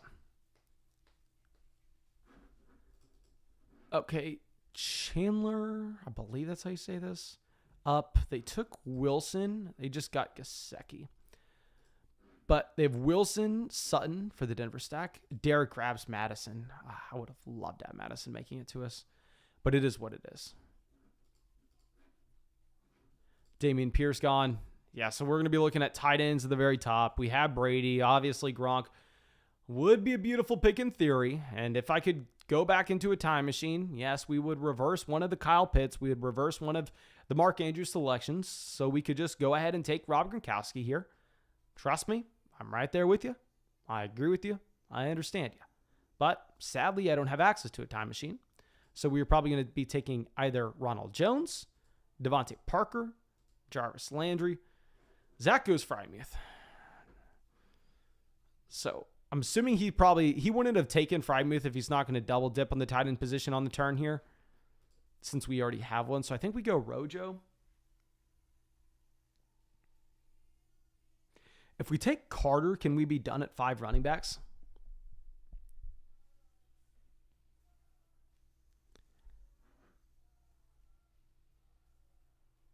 There's so many running backs that are still available that are intriguing, though. I think we're going to go Rojo and Devontae Parker. I think you could make an argument for Michael Carter here, especially if you think you can get away with only drafting 5. Let's go Rojo and Avante Parker and call it a day. Call it a day there.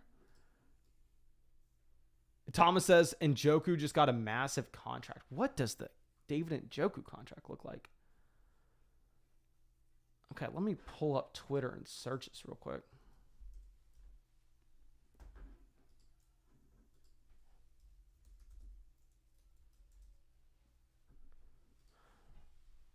Robert Tunyon at the 1203. 4-year extension. 28 million guaranteed. Very rarely do I say, like, you have to go through and you have to bump up. You have to bump up David Njoku in drafts just based off that contract. Dear God. That is ridiculous. Yeah, Thomas says 5th highest paid tight end. I love me some David Njoku. I mean, if you went back to the 2017 draft and you asked me, I mean, what I thought David Njoku's career would be, I would tell you, oh yeah, no, David Njoku, he's going to be a Hall of Fame tight end. Like, that's how much I liked David Njoku. I really thought he was going to be that elite level player, but happy for him. Happy for him, to say the least. The fantasy draft room says a sign and shift from the 12 to 11 personnel. I don't necessarily think that's guaranteed just based off the David Njoku contract. I mean, they do go through and they circulate tight ends a lot. Obviously, now their personnel is a little bit different with no Austin Hooper, and they are showing a commitment to David Njoku. They have a completely different quarterback, hopefully a different offensive system as well this upcoming season, but they also have, I don't want to say less talent at wide receiver, but they're not just missing out on Odell. They're missing out on Jarvis as well. Okay, Irv Smith Jr. goes to the 1301. Yeah, you have to be ecstatic about getting Kirk Cousins and Irv Smith Jr. making it to you this late. Caden, I think, took Jefferson. Caden, why aren't you taking Justin Herbert here over Jarvis Landry? I'm sorry. Why aren't you taking Kirk Cousins over Jarvis Landry?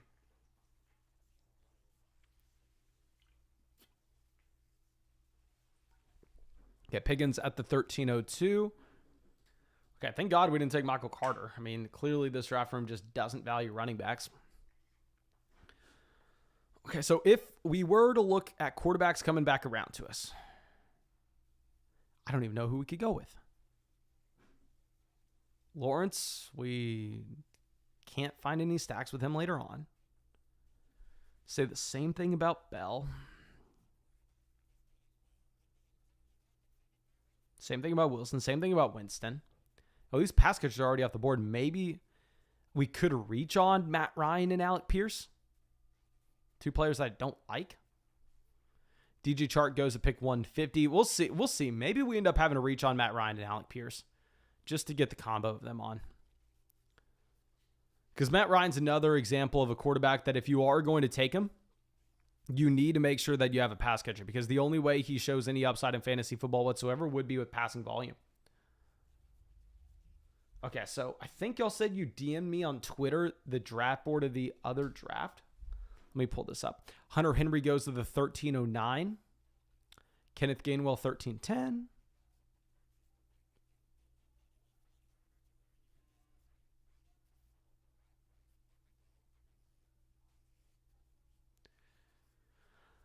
Okay, I think we're probably not going to reach on quarterback here. We'll just take whoever falls to us at the next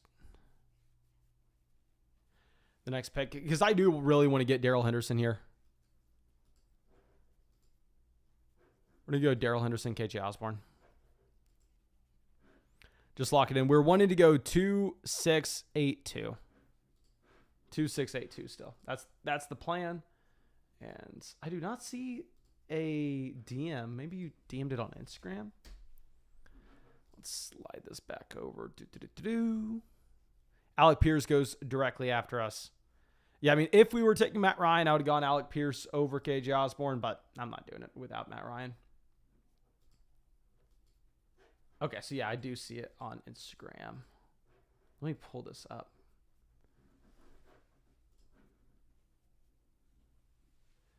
So this other draft, I don't really see what's too crazy about it. Maybe quarterbacks fell a decent amount. Hopkins, what the?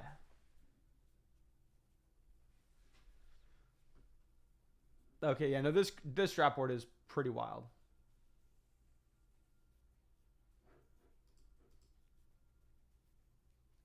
Elijah Mitchell in the middle of the 7th.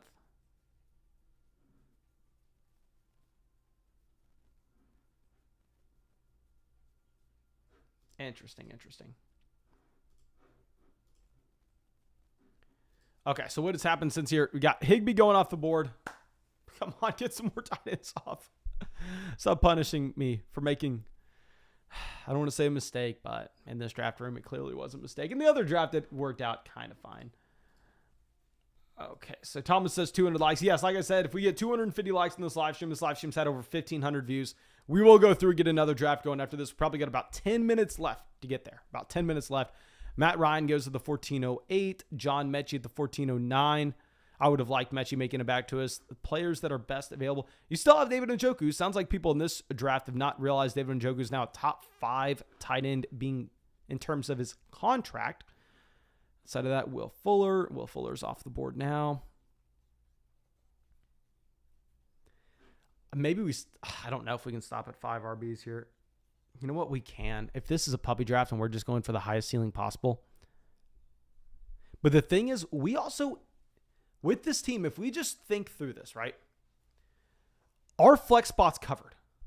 Usually you want to load up on as many wide receivers as possible. We need to get 8 wide receivers in almost every single draft because the range of outcomes has those players with possibly the highest ceiling, specifically at the end of the draft, to impact your flex.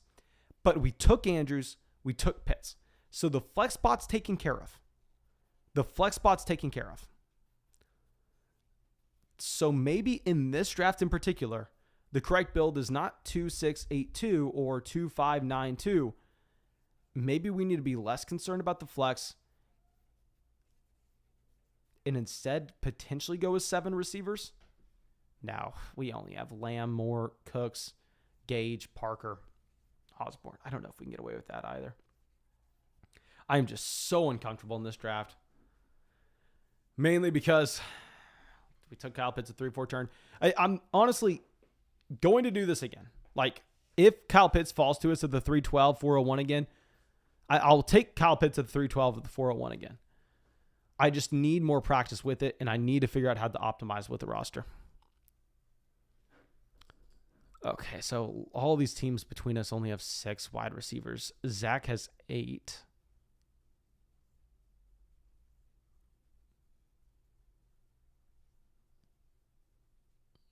Within 2 elite level quarterbacks.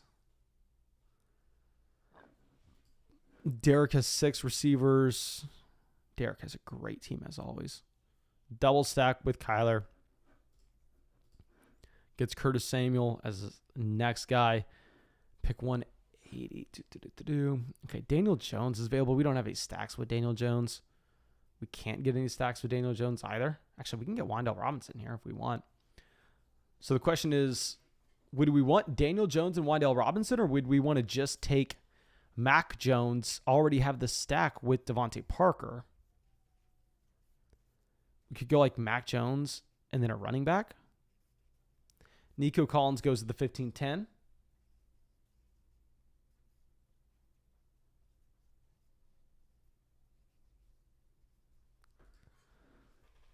Okay, I'm assuming Zach goes RB. He only has 3 running backs. And he knows we can't grab a tight end here. He knows we can't take a tight end. Is he on auto? Hopefully. Oh, he gets our guy, of course. We're going to lock in Mac Jones as one of these picks. You know what? Is Mac Jones, what bye week does he have? Bye week 10. Daniel Jones bye week 9.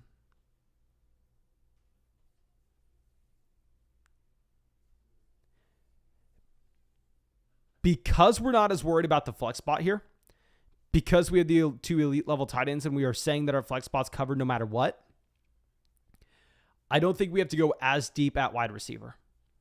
I think we call it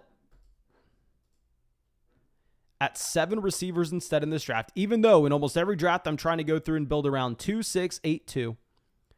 In this draft instead, because that flex spot's covered, we're going to go 2, 6, 7, 2. So we'll take Mac Jones and Daniel Jones here. And then we'll get a running back and a wide receiver with the next turn. Yeah, I would have gone Tyrion Davis-Price. He doesn't fall. I refuse. I legitimately refuse to take Raheem Mostert. I don't know if I'll ever do that. Let's go here. Let's cover up this name so nobody has to see who I am. Okay, so let's scroll this down. And Clutch Castles just need 33 more likes. Yes, sir. Dominic coming out. Hey, man, thank you so much for coming out to the stream. Okay, let me scroll this down. I apologize. I thought y'all could see this. Logan Thomas goes off the board here at the 1606. Oh, this draft's hurting my head.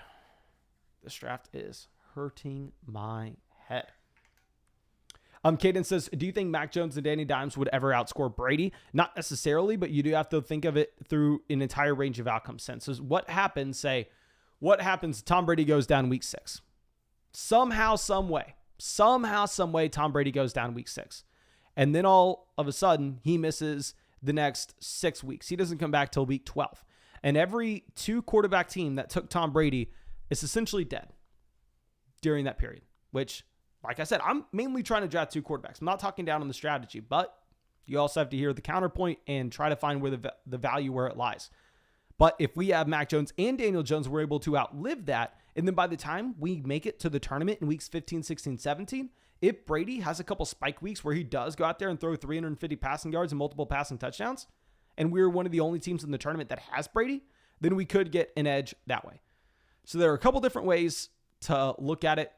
And I think we just need to be less worried about our upside for the flex spot when we have those 2 tight ends.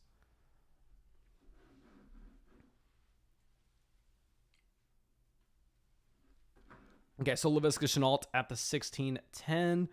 Darrell Williams at the 1611.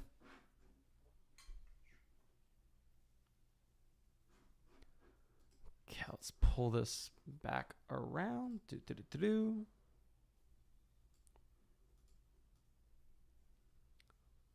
Carson Wentz goes to the 1701. Okay, obviously we cannot take a quarterback or a tight end. So we're hoping these QBs, we're hoping these tight ends come off. We're hoping we see Hayden Hurst and Taysom Hill as the next 2 picks. And then after that, hell, if you can get Jared Goff and Davis Mills off the board, I will be a happy man. Okay, Austin Hooper goes. I'll take it. You can take Austin Hooper. If anything, probably better for me. Okay, Swanbird. What did Swanbird end up doing? They ended up taking a bunch of rookie receivers. That's what they did.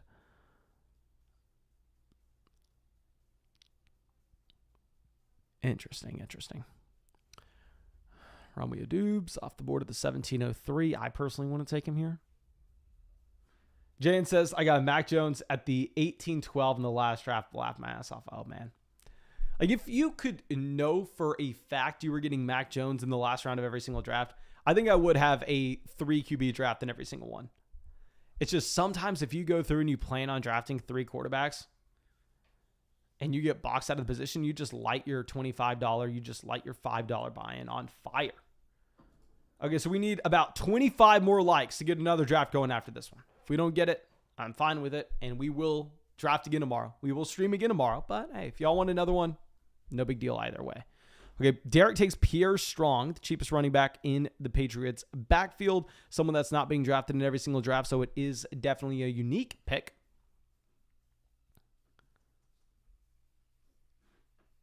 Okay, so Zach on here. Like I said, we're going to go running back and receiver. If we're taking a receiver, Mac Jones, I guess we go. Is Kendrick Bourne still available? I'm assuming not.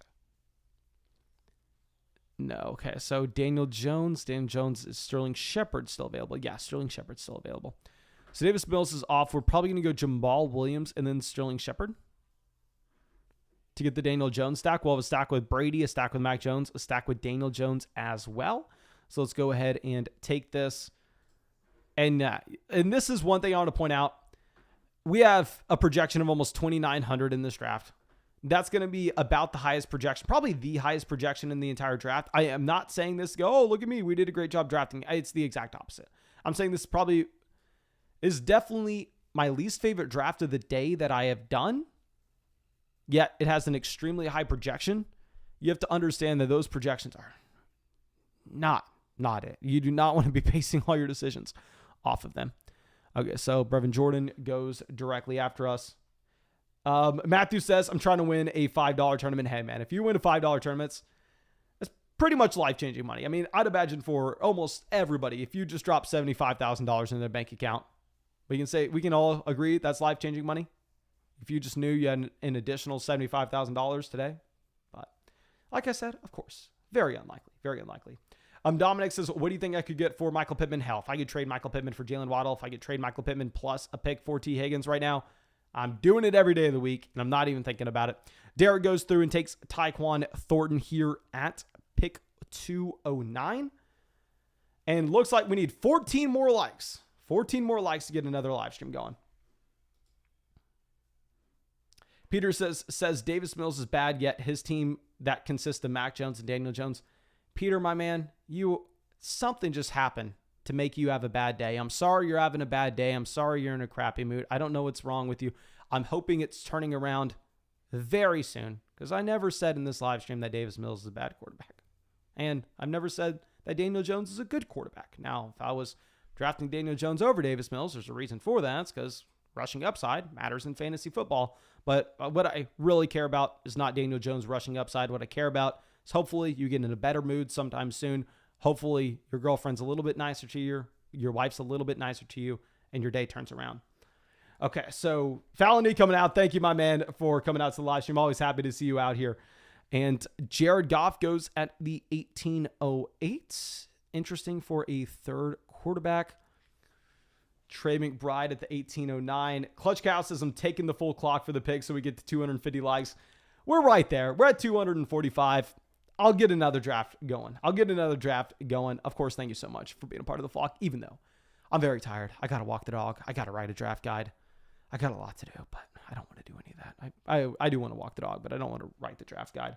Okay, so let me go through, and I'm not telling y'all when I'm entering. Actually, I will tell you. Do I want to? No. No, I'll let y'all know.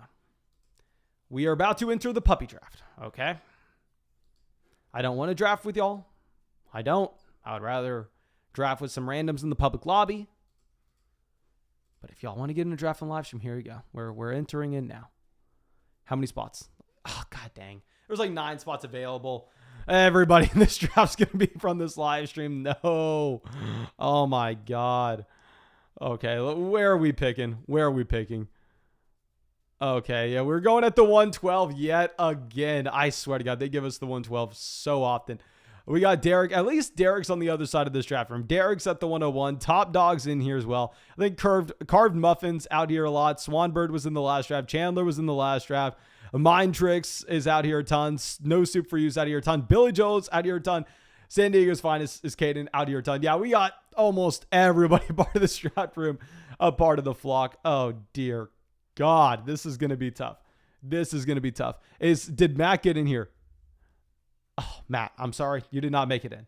Thomas says he missed it. Dakota said he's Mile High Magic. Okay, so Dakota, we got everybody in here. I'm not excited about it. If we're going to be honest, I'm not excited about it. But, of course, I am excited that y'all are having fun in these drafts. I just would rather be crushing people in the public lobby. Okay. Let me call the first 5 picks, okay? Okay, Derek shocks us. Derek goes Cooper Kupp. Okay, so good thing I didn't try to call the first 5, or we would have been way off here. So Cooper Kupp at the 101. I'll say I understand it in that if you're looking at the 2-3 turn, the running backs there are going to be favorable over the wide receivers. I still have not been able to find myself drafting Cooper Kupp over Jonathan Taylor, just because if you don't draft Jonathan Taylor at the 101, you're just never getting Jonathan Taylor. And I don't want to have 0% exposure to Jonathan Taylor, who looks like Derrick Henry plus a tiny bit of receiving upside. Like, I understand with how the draft board will fall out. And when you take Taylor at 1, the 2-3 turn is agonizing. It's painful. It's legitimately painful to select there at the 2-3 turn on a Jonathan Taylor build. But I'm probably just going to be dealing with the pain to take Jonathan Taylor. Okay. So Jamar Chase goes at the 105. Patty Max has missed it, but I finally got my 101 pick. I'm assuming that you have Jonathan Taylor going to the 101 in your draft. Yeah, Brady Swanson says some Swan Bird. Yeah, I saw you out there in the last draft as well, my man. Going Jamar Chase at the 105. Okay, so Stephon Diggs to the 106. This is why I do not like drafting with you. I do not like drafting with y'all. Okay. Eckler goes to the 107. Najee Harris to the 108. Derrick Henry's falling like a rock. Kelsey, holy crap.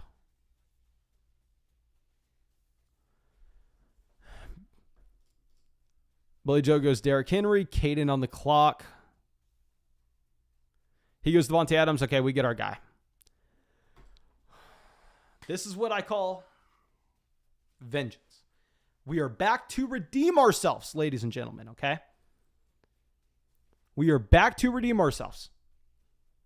We're going Andrews and Lamb yet again with this start. Yet. If Pitts makes it to us at 3, we're taking Pitts. I will admit it. I will admit it. But I need to make this work. I need to make this Mark Andrews, CeeDee Lamb start work.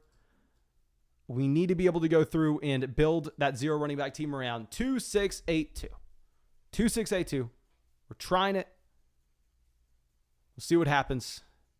And Billy Joe is loving life right now because he's about to walk away with Derrick Henry and Dalvin Cook. I will say, if like Derrick Henry, you get the gift that Derrick Henry falls to you at 10. What you need to do, knowing that in the majority of drafts, Derrick Henry is going at the 106, is you need to make sure you are taking a player that never makes it back to pick 19, that never makes it back to pick 18, that never makes it back to pick 17. So nobody else has the combination of Derrick Henry and said player. So you have to go Dalvin Cook. You have to go with the other player that was supposedly going in round 1. So you have a team, one of the very, very, very few teams with that combination of players. It gives you a significant edge. Even if you think this draft room is going to be wide receiver heavy, you have no option. You have to take advantage. Okay. And real quick, because we're in a third draft, I'm going to say it for the third time. I know everybody in this live stream right now has heard it, but not all of y'all, for whatever reason, are having fun or getting tilted like I am right now. Go sign up for Underdog Fantasy. Use promo code FLOCK when you sign up. When you use promo code FLOCK, they will match your first deposit dollar for dollar up to 100. You'll get our 2022 rankings. You'll get our dynasty rankings. You'll get our rookie rankings. And most importantly, you will have some goddamn fun. You'll have fun. You'll get into drafts with us on the live stream, and you will piss me off. You'll put me on tilt. And you'll be able to get in drafts with your friends. You'll be able to go through and get into drafts with the public lobby. Go use promo code FLOCK. And if you want to get in drafts with your friends, hell, send them the link. Tell them to use promo code FLOCK. Nothing would support this. Oh my God. If you could get 5 friends to sign up to Underdog Fantasy and use promo code FLOCK, you would be my favorite person on the... I would like you more than my mother. I'd like you more than my girlfriend. If you could get 1 person to sign up with promo code FLOCK, I'd like you more than my girlfriend. Okay. So let's go through and see. Thomas says, if he was available, would you have drafted Kelsey and Andrews at the 1-2 turn? No, I'm not drafting Kelsey and Andrews at the 1-2 turn. I would have taken Kelsey. I would have taken Kelsey and not Andrews. Whenever I'm drafting at the back end of the first round, I am trying to get one of Stephon Diggs, Travis Kelsey, or Mark Andrews in every single one of these drafts. Like I'm loving that tier of players. Mindtrick says, how do we see the rankings? I signed up using Flock and don't know how to view them. So when you sign up and you use promo code Flock, the email that you sign up with, they will email you a welcome email about an hour. It's automated an hour after you sign up. And with that welcome email, they will have our draft guide. They will have our rankings. They'll have everything there. So just check your welcome email. Jake says, your girl better not watch your videos.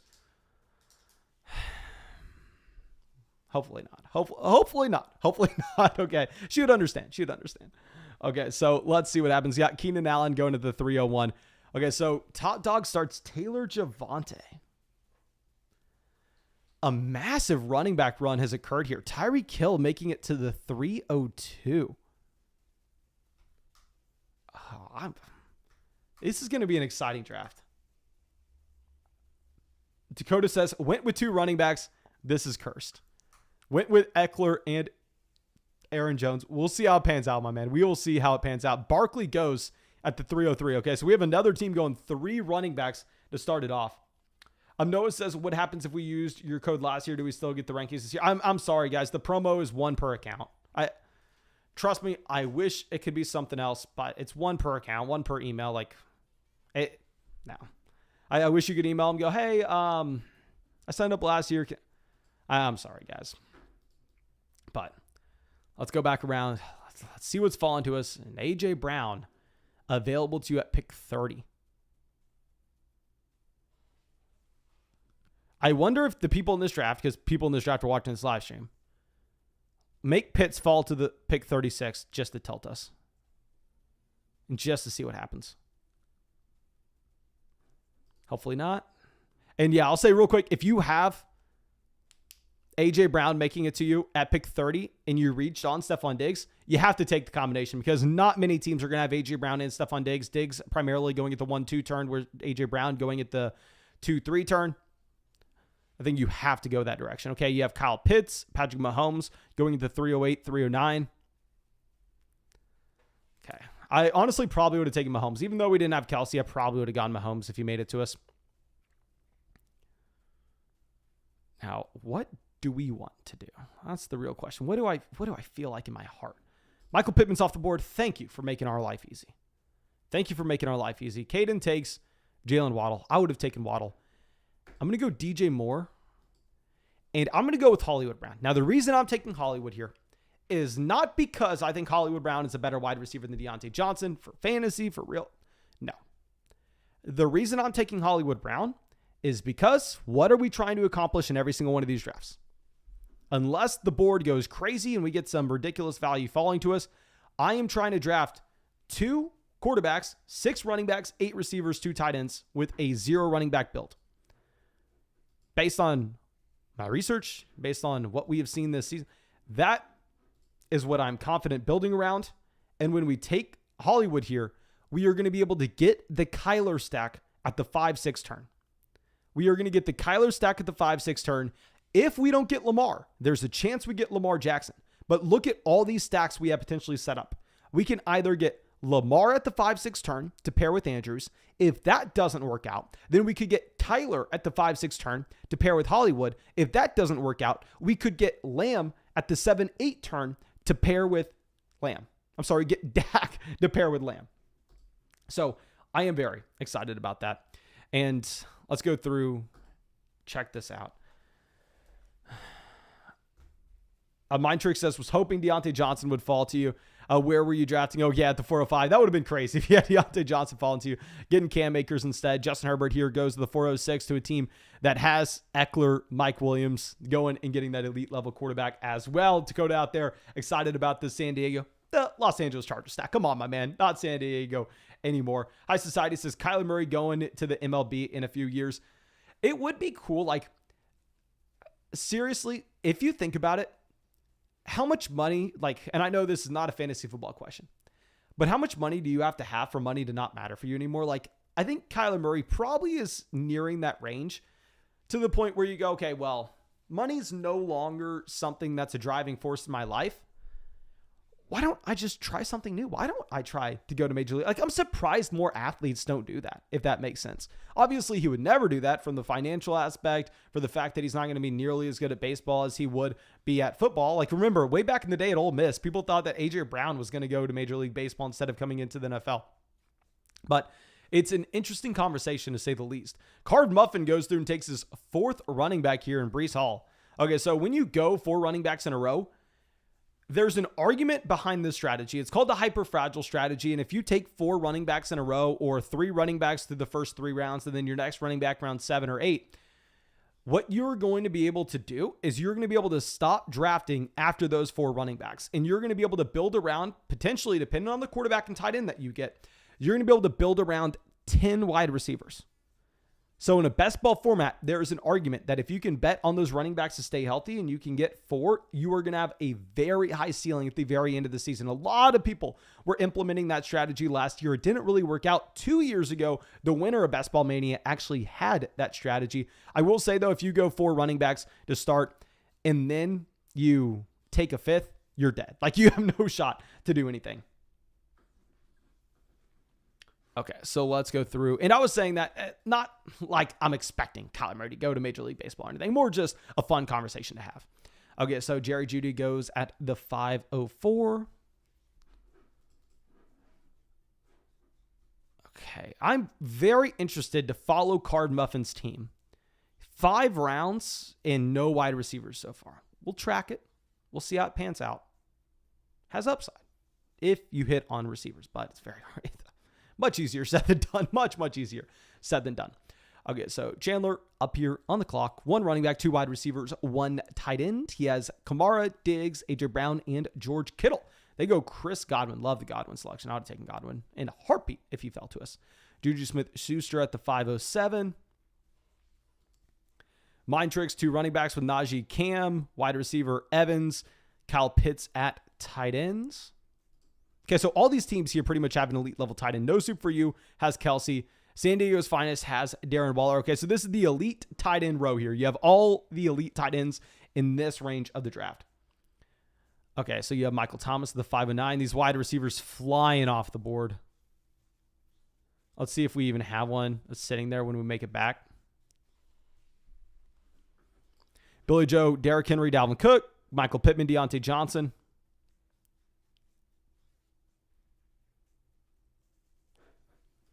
San Diego's Finest, Joe Mixon, Devontae Adams, Jalen Waddle, Darren Waller. So we're going to have back-to-back picks. Montgomery goes. We would have taken Montgomery if he fell to us. Like, that would have been an easy pick at the 5-6 turn. 100%. I'm taking Montgomery at the beginning of the 5th usually. We're going to go Kyler. This is why we took Hollywood Brown, so we'd have this option if Lamar didn't fall. Now, the question is, do we go through and take Dobbins at the 601? We probably need to. We have 3 wide receivers. We're still going to be able to build around 2-6-8-2. 2-6-8-2, just like we're trying. So let's go J.K. Dobbins, pick 61 at the 601. So our draft so far, let me show off this draft board and flex on everybody here. I'm much happier about this draft than our last one. Andrew's at tight end, so we have the elite tight end. Kyler Murray, so we have the elite quarterback. And then we have a very good wide receiver core with Lamb, DJ Moore, Hollywood Brown. We have J.K. Dobbins. And I think we'll be able to get there with construction. Ashton says, Russell Wilson played minor league baseball. I know Russell Wilson was drafted to the Rangers. I didn't know he actually played, did he? Maybe he went out there for a game just to have some fun. But he did actually make a run with it. Let me look this up. Okay, Russell Wilson played 2 seasons in minors? Yeah, he had 238 plate appearances in 2011. Oh, that's awesome. I mean, he had a 708 OPS, but I guess he was 22 years old. He played in Asheville. I actually was visiting Asheville earlier this year. It was pretty cool. Okay, so Devontae Smith goes at the 606. We have a little bit of a wide receiver run happening here, which you should come to expect. I'd imagine Card Muffin's probably going to be looking at his team, not too excited. Jalen Hurts goes to the 607. Good for us. We have the elite level quarterback. We kind of want to see these guys begin to go off the board. And quickly, take these quarterbacks and tight ends on this range. Have some wide receivers. Have some running backs making it back to us. Please. Get some of these players we want making it back. Okay, Antonio Gibson goes to the 608.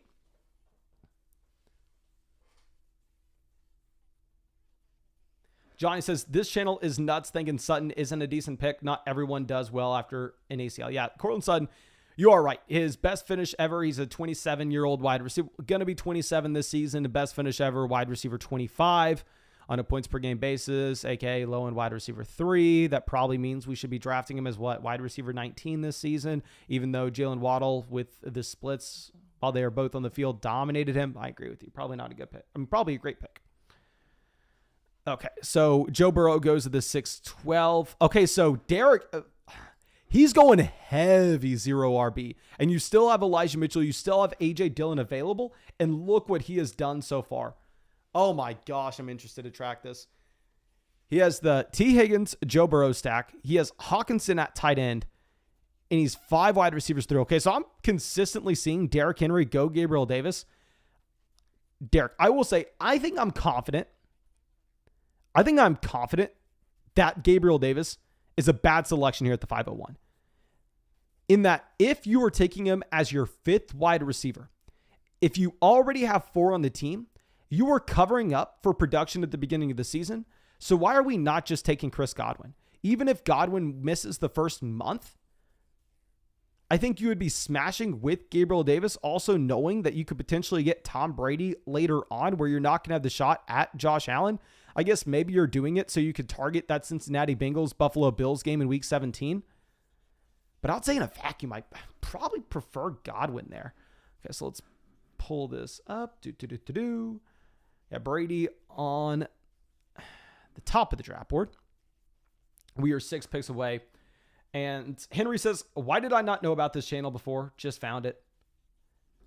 Let me know, please, everybody in the chat right now, because I legitimately have no idea. Let me know how many months ago you found this channel. How many months ago? If you don't know exactly, just guess. If you think you found us in week 5 of last season, guess 6 months. If you found us this month, guess 0. If you found us 2 years ago, guess 24. Just a rough estimate. I would be interested to know how many people watching this channel now just found it. So please spam that. Please spam it.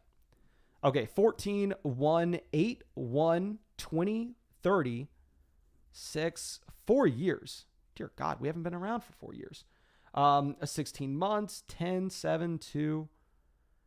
You only found, I'm surprised that there are some people that only found this channel 1 month ago.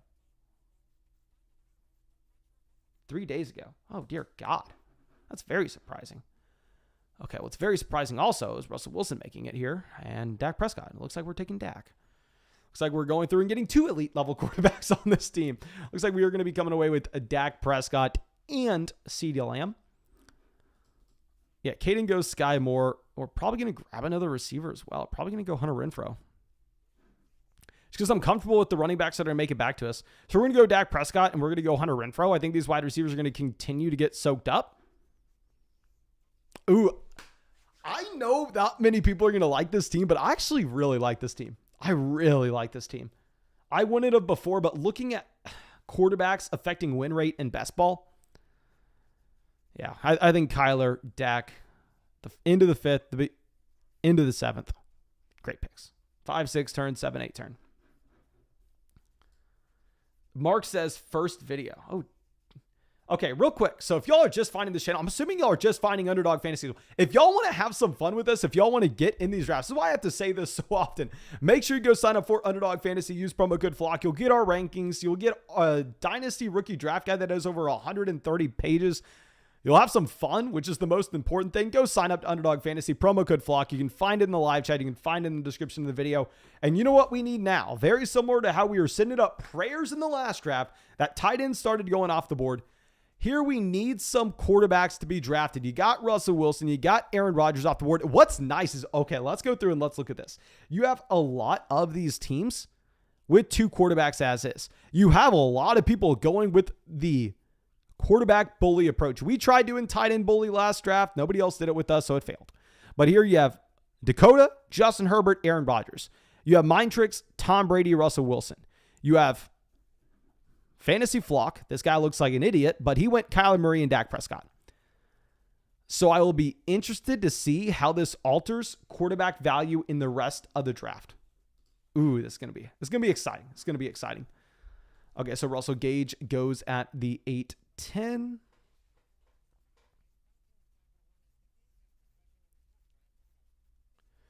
Okay, so let's go through and look at this. Garrett Wilson goes to the 8-11.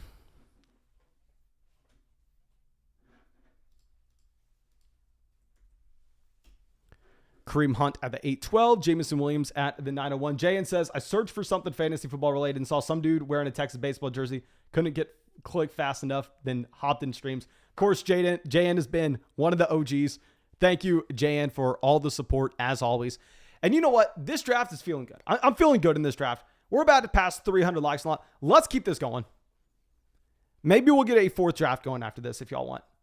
It's almost 8 p.m. Eastern. That's like 5 p.m. on the West Coast. Y'all need to fix your time zone. I'll say that. But if y'all want another draft out of this one, maybe we can get one. Maybe we can get another draft going. Okay. So Chris Olave goes to the 903. Christian Watson at the 904. Let's pull this up. See what's... Okay, so you have some quarterbacks falling. Not good for us. MVS. Yeah, what sucks too, Dakota can't take a quarterback. Dakota can't take Stafford. Mind Tricks can't take Stafford. Really, it comes down to Billy Joe in San Diego's finest to take Stafford. And I don't think they have any Rams. Yeah, and here, Caden probably wants to go Carr because he has Jacobs and Waller.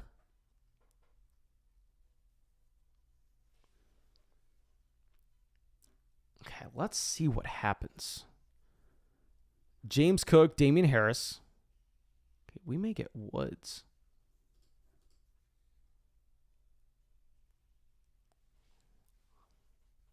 Ooh, actually, no. We probably want Gallup, don't we? Yeah, we have Dak and Lamb. We probably want Gallup. And if we're going to get Gallup, we're going to be able to overcome his lack of production. He goes. It's whatever. Derek Carr goes. Yeah, so we're going to take Melvin Gordon definitely. Like, Melvin Gordon's the perfect running back too. He has a role in his offense. He's going to be in a committee, and he has upside if you have the starter in front of him going down. So Melvin Gordon is an easy selection here. And then after that, we're probably going to go through and grab Robert Woods. Yeah, I think Robert Woods is the last wide receiver in this tier, or at least closing in on it. Like, the wide receivers we're going to be looking at on the way back around, McCole Hardman, Tim Patrick, Devontae Parker, compared to Ronald Jones, Rashad White, Isaiah Spiller. I definitely prefer the running backs in that range over the wide receivers. So we're going to go Melvin Gordon, running back 2, Robert Woods, a wide receiver 5. And I need to remember, we can take tight end in this league. We can take tight end in this draft. We only have Andrews. So let me go through and show off this draft board for anybody who's just now coming in here. So we have Andrews in the first, wide receivers in rounds 2, 3, 4, quarterback in Kyler Murray and Dak Prescott, then running back Dobbins, Melvin Gordon.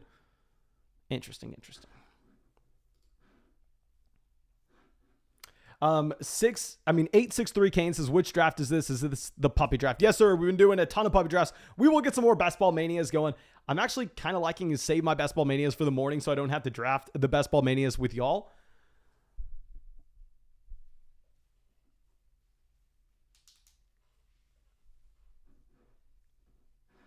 Okay, so Gronk goes to the 1006. Alberto says, Mason's girl be hitting this like button so we can stop streaming. Yes, I'm pretty sure she's reporting my stream to the authorities. I think that's what's happening. Okay, but yeah, we have a little bit of a wide receiver run happening here. Thank God we took Robert Woods at the 1001. You have Claypool, you have McCole Hardman, Tyler Boyd. How is Matthew Stafford still available? Matthew Stafford going behind Cousins, going behind Derek Carr. We're on pick 117. Stafford has an ADP of 91. Zach Ertz goes to the 1008. Oh, this is really weird. So why did Billy Joe decide to go with Cousins over Stafford? He has Dalvin, but honestly, I'm not caring about having Dalvin there. I would have just gone Stafford. Really interesting. Okay, so Rondale Moore goes to the 1010. I would have liked Rondale Moore making it back to us, but it would have never happened. It was never happening. Alberto says, Stafford going to fall to the Cup owner. Maybe in some drafts where Cup would have gone at the 103, but here Cup went at the 101. So I think that was a very small probability of happening. Card Muffin, let's check out his team because he did have a very interesting start where he went with Christian McCaffrey, Leonard Fournette, Saquon Barkley, Breece Hall. So ton of running back touches, a ton of running back value. Then the elite quarterback, Lamar Jackson in the 5th. Dalton Schultz at the end of the 6th, which was interesting. Then Treylon Burks, Russell Gage, Chris Olave, Rondale Moore through the first 4 rounds. Tua goes.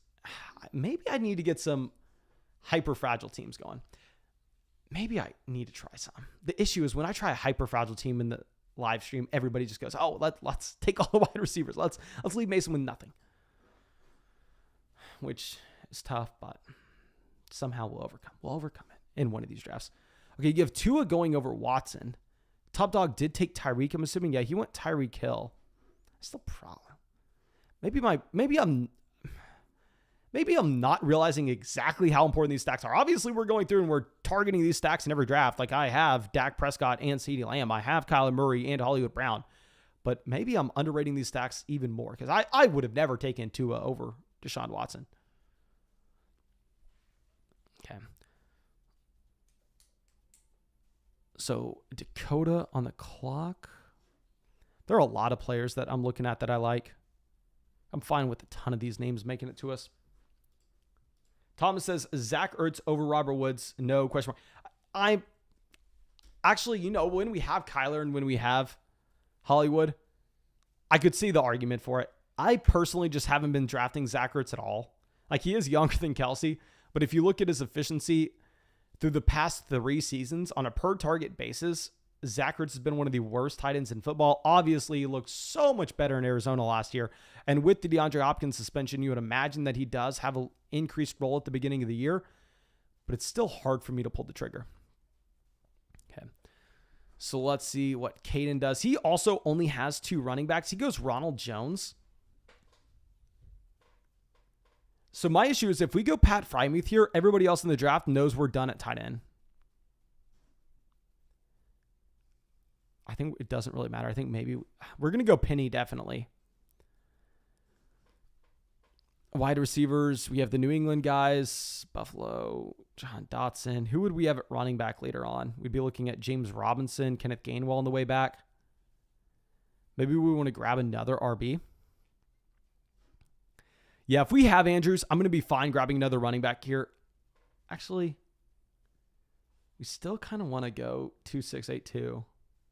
If we grab another running back. Yeah, no, if we grab another running back, we could still grab 6 of them. We're going to still draft 6 running backs, even if we draft Dameon Pierce here. So let's go Rashad Penny, Dameon Pierce. Hopefully we have some overlap where you have Rashad Penny scoring points at the beginning of the season while you have Dameon Pierce ramping up to being the starting running back in Houston later on in the year. Hopefully that's what you see. Probably not. And I was not drafting Rashad Penny at all a couple weeks ago, but that was because you freaking had him going over Kenneth Walker in some drafts. But now I think his ADP is completely fine. Okay, so Alberto says, how many redraft/dynasty leagues are you in? Right now, I'm in no redraft leagues that are non-best ball. I probably will get in some when we get closer to the season. Dynasty, I'm in about 25 leagues. And in best ball, I'm going to be in about probably 300. Okay, so Ted says, I was going to go Watson, but I have a ton of him, and still the suspension is out here, so I've been drafting a lot less. Watson's someone that, for whatever reason,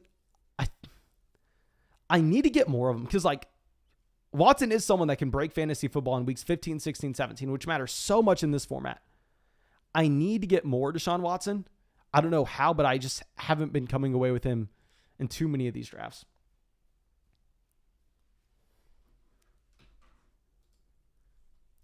Okay, so we get Gerald Everett at the 1206.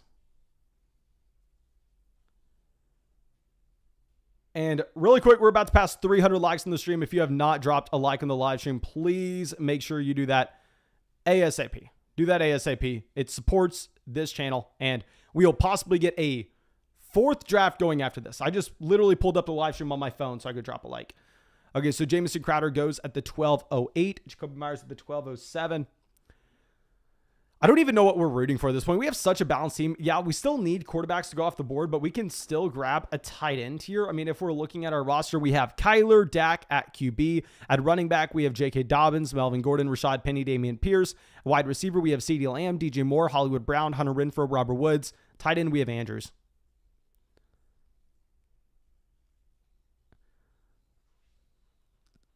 So I guess if we were looking for a running back with our next pick, we're probably trying to get James Robinson to make it back to us. Zach Wilson goes to the 12-11. Good. Get these quarterbacks off. There are very few quarterbacks left. You have Trevor Lawrence, Jameis Winston, Matt Ryan, Daniel Jones. Good to see these quarterbacks off. Selfishly, it's good for us. 863 Kane says, I'll join in on the next draft. Okay, all we need, 13 more likes. Get this live stream to 300 likes. We'll get another draft going after this one. Okay, so you have Michael Carter going at the 1301. Top dog up on the clock. They have, I'm assuming they would have liked Michael Carter making it to them. They have a double stack with Zach Wilson. They got Elijah Moore, pick 74, Garrett Wilson, pick 95. So that's why they go out there and they get Zach Wilson over Trevor Lawrence. Makes a lot of sense if that's going to be your roster construction. Okay, yeah, I think we could see some quarterbacks going off the board because we have 4 teams before us with only 1 quarterback. Okay, so, and I think these tight ends maybe can slide. 1, 2, 3, 4, 5. Okay, no, we have 5 teams in front of us with only 1 tight end. This is going to be interesting. Oh, and we also could get Tolbert. Tolbert is going to be, let me queue him up right now. I hate queuing up players because the second someone sees Jalen Tolbert in our queue, well, Jalen Tolbert is probably a much worse pick than George Pickens, Jahan Dotson, James Robinson, Nyheim Hines, Hunter. He's probably a worse pick than those guys, but they're going to take him because he's in our queue. The reason I'm trying to take him is because we have Dak Prescott and CeeDee Lamb. Okay, so Albert O goes at the 1304. Jahan Dotson, Allah. Jahan Dotson's probably one of the best values in these drafts right now. Like, he has a very intriguing profile, and the man was drafted in round 1.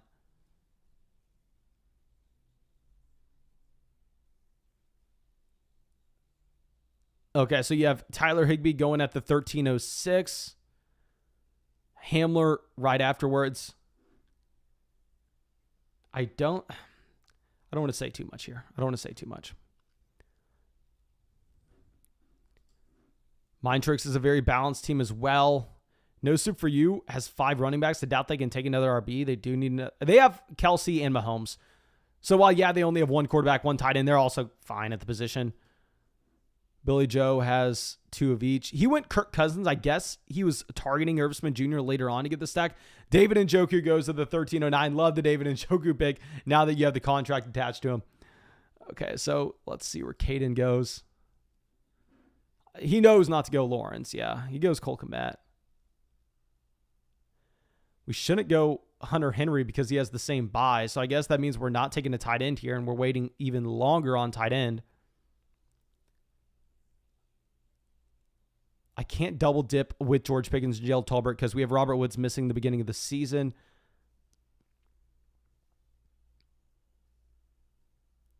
Do we want Hines? I think Nyheim Hines is fine for best ball because where do we want Robinson? Dameon Pierce, what's the actual probability that he has a role at the beginning of the season? Probably slim to none. Let's just go Nyheim Hines. Nyheim Hines is a player I've drafted very rarely. Now, what I would say is Nyheim Hines in a traditional league where you submit your starting lineup every single week, you're never drafting Nyheim Hines because he's never has the upside to all of a sudden see Jonathan Taylor go down and be in line for 25 touches a game.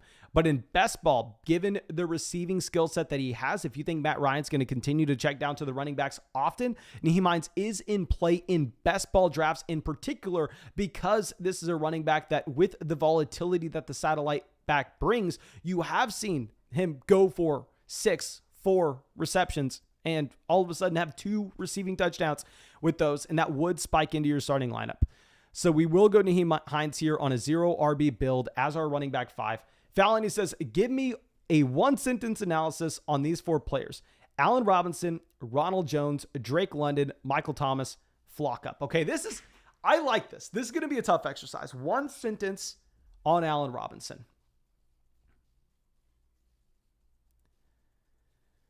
A polarizing wide receiver that has historically been elite, but last season was garbage. Ronald Jones, a bad running back with no receiving upside, but it may not matter because he plays in the best offense in the NFL. Drake London, an elite wide receiver prospect, but it may not matter because he went to a situation that is going to have piss poor quarterback play. Michael Thomas, a literal black box. We have no idea. With the ankle injury, he could be a top 3 receiver or a bottom 3. Now, obviously, that was garbage. We probably used about 4 sentences for that Michael Thomas one. Imagine a lot of commas, a lot of semicolons, and maybe we can get there to 1 sentence. Okay, so Robbie Anderson, Alec Pierce, blah, blah, blah. A lot of wide receivers going. You got Trevor Lawrence off the board here at the 1408. Good for us. Get these quarterbacks gone. Billy Joe says, Allen Robinson, comeback player of the year. What are the odds right now for Allen Robinson with sportsbooks for comeback player of the year? Let me look that up. Because Allen Robinson did get paid a nice contract, and he is in a good situation as well. Okay, so comeback player of the year, Derrick Henry is the favorite at plus 300. Winston at plus 600. Never make any of these bets. You are not getting nearly enough juice on this. Allen Robinson is 20 to 1. He's plus 2,000. Juju's plus 2,000. Baker's plus 1,800. Dobbins plus 1,600. Trubisky plus 16. Chase Young plus 1,400. McCaffrey plus 1,200. If I were ever making a bet, I would probably go McCaffrey plus 1,200 because if he stays healthy, he probably wins it. Okay, so let's see. Hayden Hurst off the board. Doesn't impact us too much. We still kind of need to draft a tight end here. Just kind of. Okay, so now we have Curtis Samuel at the 1,504. John Mechie, a ton of receivers flying off. How many receivers do we have? We have 6 of these bad boys, so we need 8. We need to take 2 more, but we have good wide receivers. I'm not stressing about it too much. Okay, so, and we need 1 more running back, 1 more tight end, 2 more receivers. 1 more running back, 1 more tight end, 2 more receivers. I think we can go back and say that our Nyheim Hines pick was bad based on the running backs that are making it back to us here versus the wide receivers that just went off. Like, I think if I could go back and have a time machine, I'd probably take one of these receivers instead. Okay, so pick 180. James Winston falling 24 picks behind his ADP. It sucks because when you have Kyler and Dak, you can't do anything about it. You just have to watch him fall. You have to watch him fall and say, yeah, whatever. Okay, no soup for you. He's on here. He has Jarvis. He had Jarvis and he still didn't go Winston. Painful to see. Painful. I mean, probably a good call for him because it looks like he may get Winston on the way back, which is painful for us.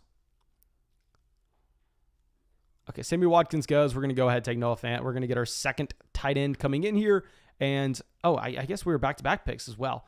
So we're going to go Noah Fant, not looking at quarterback, running back, wide receiver exclusively now.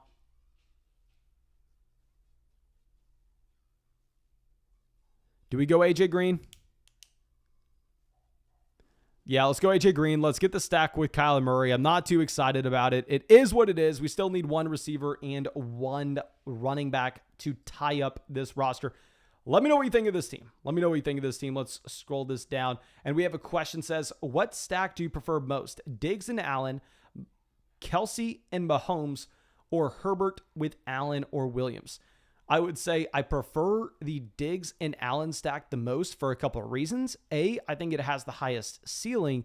And B, I think if you look at how just draft boards are shaping up this season, that is going to be the hardest stack to get. I mean, it's going to be very, very difficult for you to go through and for you to be able to pair up those 2 players when Josh Allen goes typically around the 303, 304. Stephon Diggs goes around the 108, 109.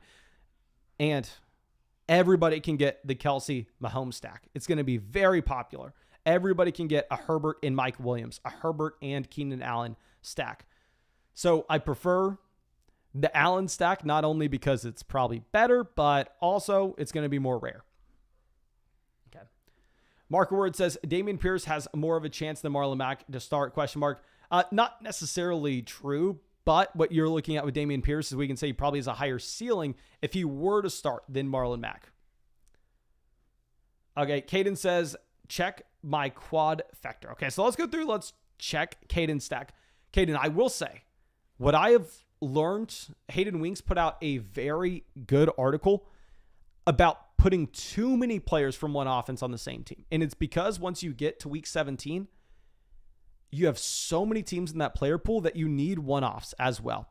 So going through and stacking 4 players from the same team together, while I would have been excited about that in the past, I think going forward, that's probably something we need to look to avoid. And you need to cap yourself off, except if you're getting them at ridiculously cheap values, you need to cap yourself off at 3 players from the same team. Okay. But let's go through, let's check it. I'm assuming you're talking about the Raiders. So you have Adams, Waller, Jacobs, and Carr. Yeah, I would say that's probably in the range where it's hard to see a path to that team having the upside to be the top finisher in week 17.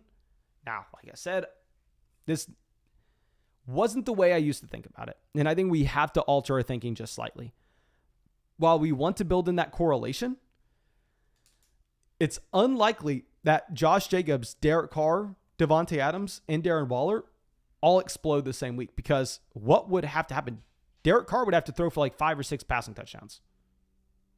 You'd have to get like 400 passing touchdowns for Carr. And on top of that, a ridiculous amount of touchdown volume as well. Okay, so Brian Robinson goes to the 1702. Oh my God, I would have loved me some Brian Robinson at the end of the 17th. Brian Robinson is one of my most drafted players. And real quick, if we get 5 more likes on this live stream, we are getting another draft going after this one. Okay, 5 more likes in this live stream, we are getting another draft going after this one. Please make sure you go down there, drop a like in the stream. We have Carson Wentz at the 1704. Let's scroll this over.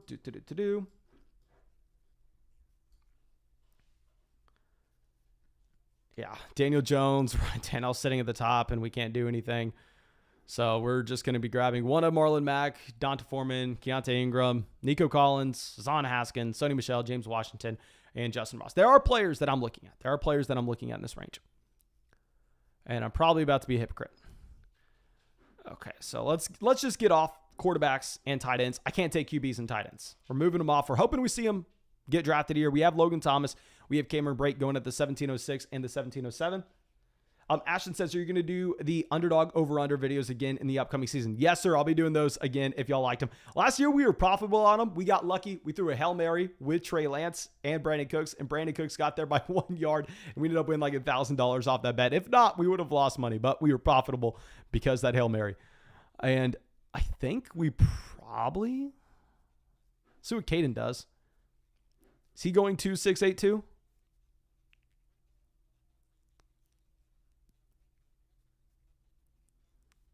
Okay, he goes Shepard. And Caden, I know I'm going to be a hypocrite. I just said we want to cap ourselves off with 3 players from one offense. I think this is a little bit different for us to go with James Washington. We do have Jalen Tolbert and CeeDee Lamb. But if you look at the investment, Jalen Tolbert was picked 156. James Washington's going to be picked 204. So I think it's very different to take 4 players inside the top 8 rounds. Like half your draft through 8 rounds is one team versus 4 players scattered out. Maybe I'm just being a hypocrite. And we're also going to go Marlon Mack and essentially just lock in all the touches in that Houston Texans backfield, or hope to. And now let's go through and let's hop into another draft. Of course, thank you so much for everybody hanging out with us here. So let's slide over, and I believe we're going to hop in another puppy. Okay, so I know most people in this want to get in these puppy drafts. So let's go through. There have been how many entries so far?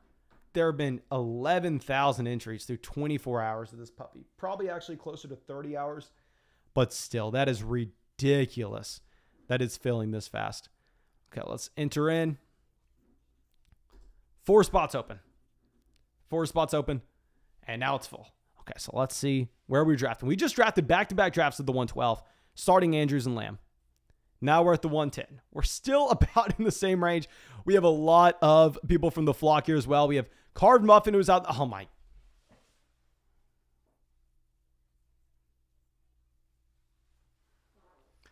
We have to draft next to Derek.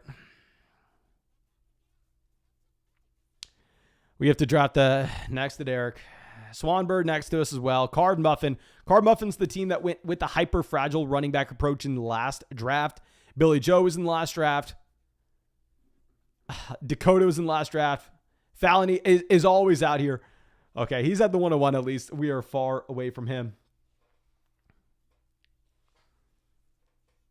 Caden says, do you not have the shield icon? No, and I have no idea how I do not. I legitimately have no idea how I don't.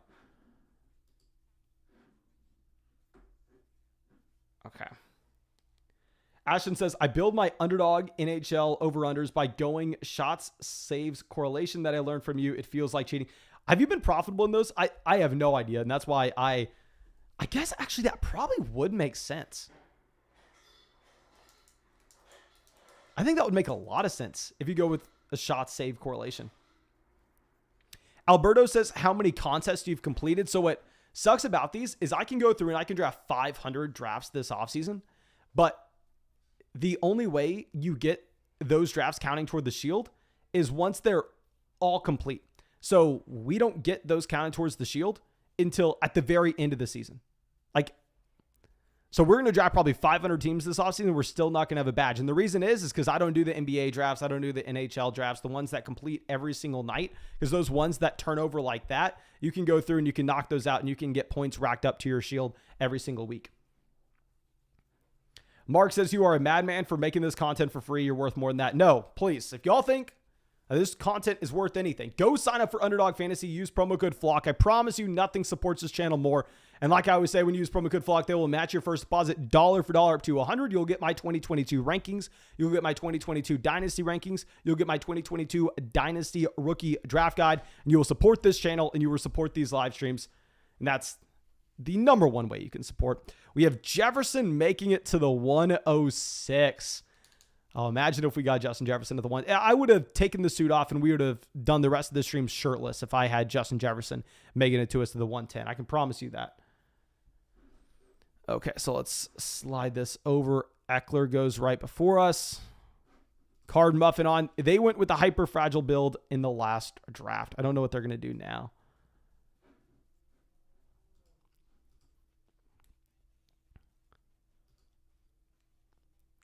Henry says, JJ was never making it past me at the 106. Come on, man. I would have done the stream without a shirt. Come on. Okay, so yeah, we have an easy answer. We're going with our guy. We're going with the elite tight end. We're getting Travis Kelce here at the 110 to start our journey to the 2-6-2-0 running back build. 2-6-2-0 running back build, unless we get a crazy value fall into us. So far, one hasn't. We're going to take Kelce here.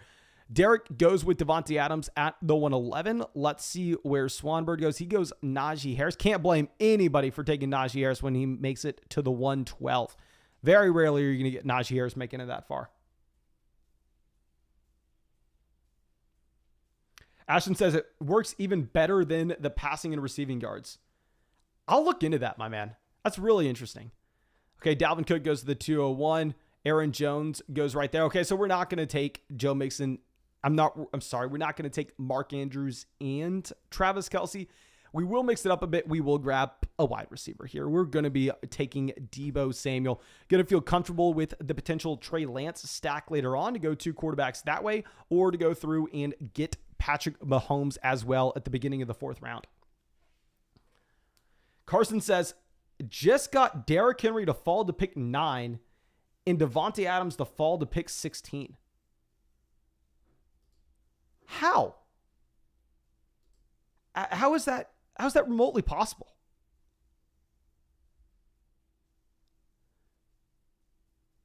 You probably have one of the only teams in the entire contest with a combination of Derrick Henry and Devontae Adams. Like, when you have a start like that, the only thing, your only job from there is don't mess it up. Don't mess it up when you have a start of Dalvin Cook of Derrick Henry and Devontae Adams. Okay. So Tyreek Hill goes to the 207. Yeah, someone says Deebo's an unsexy pick. I agree with you. Deebo Samuel is an unsexy pick. He was the wide receiver 3 on a points per game basis last season, and he is, quote unquote, stepping into his prime if you're looking at his age. But I agree with you. It's still hard to say that you're that excited about going through and grabbing Deebo Samuel here. Okay, so Kamara goes at the 208. And real quick, like I said, if you want to support that channel and you want to get into these drafts with us or just go and have some fun in these drafts whenever, the link's in the live stream. The link's in the description, in the live chat, in the comment section. Use promo code FLOCK.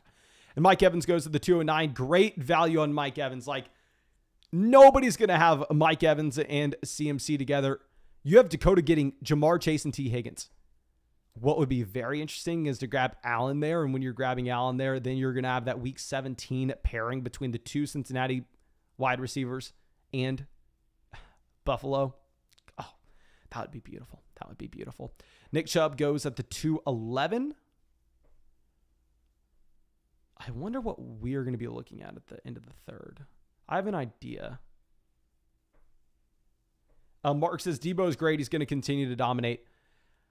I have my questions with Deebo. He's not someone I want to fade actively, though. Like, I would rather just continue to slam wide receivers in these rounds and get running back value later. Because a big thing is as well, once we get closer to the season and we have an idea of the running back injuries, then I probably would pivot over to being more willing to draft these running backs in rounds 2, round 3, round 1.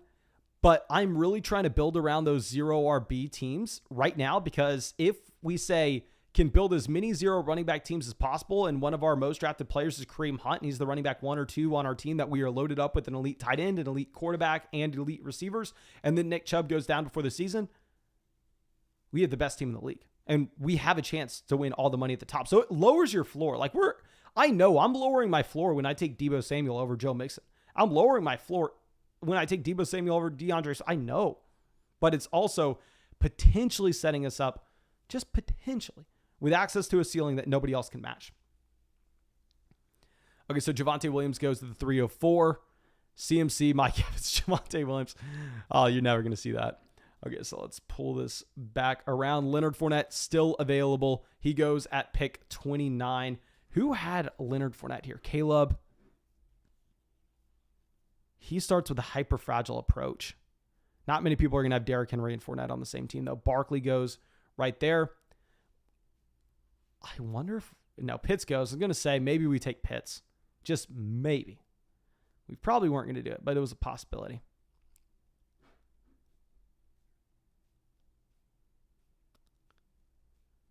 Okay, Connor goes at the 308. Carved muffin on the clock. They went 4 running backs to start. Now they start with CeeDee Lamb and Mark Andrews. What we did in the past 2 drafts. They go DJ Moore. Okay, I know everybody wants us to take Mahomes and just stack him with Travis Kelce. There are a couple different things going on here. If I'm looking at Mahomes, everybody else is going to have him stacked with Kelce, so I don't think it's that... It's good, but it's not great. I'm going to take Waddle here instead. If Mahomes makes it to us in the 4th, which I want it, of course, but I'm fine if it doesn't happen. And instead, I'll go through and I will take Hollywood. Well, I guess he goes right now. We'll take Pittman if he makes it to us in the 4th. And we'll be one of the very few teams that has a 4th round pick, Michael Pittman. We'll figure it out. Swanbird on the clock. Najee Harris, Dalvin Cook to start off. Let's see what happens. I just want to continue to slam these wide receivers. I think we set ourselves up in a position where we could get the Lance stack later if Mahomes doesn't make it to us. But I don't want to be reaching on Mahomes in the 3rd when there are going to be a lot of Kelce and Mahomes stacks from Mahomes in the 4th. Swanberg takes Michael Pittman. Henry says, is there a way to turn a sound on when you're up? Yeah, I think that is automatic. Maybe you turn the setting off. But yeah, no, it should be set up for you. Swanberg, if Swanberg's on auto, like if he had to go do something, he's probably about to get stuck with a lot of running backs in this draft. We need to make sure we have a note if he's on auto. He goes Mahomes. F you. God damn.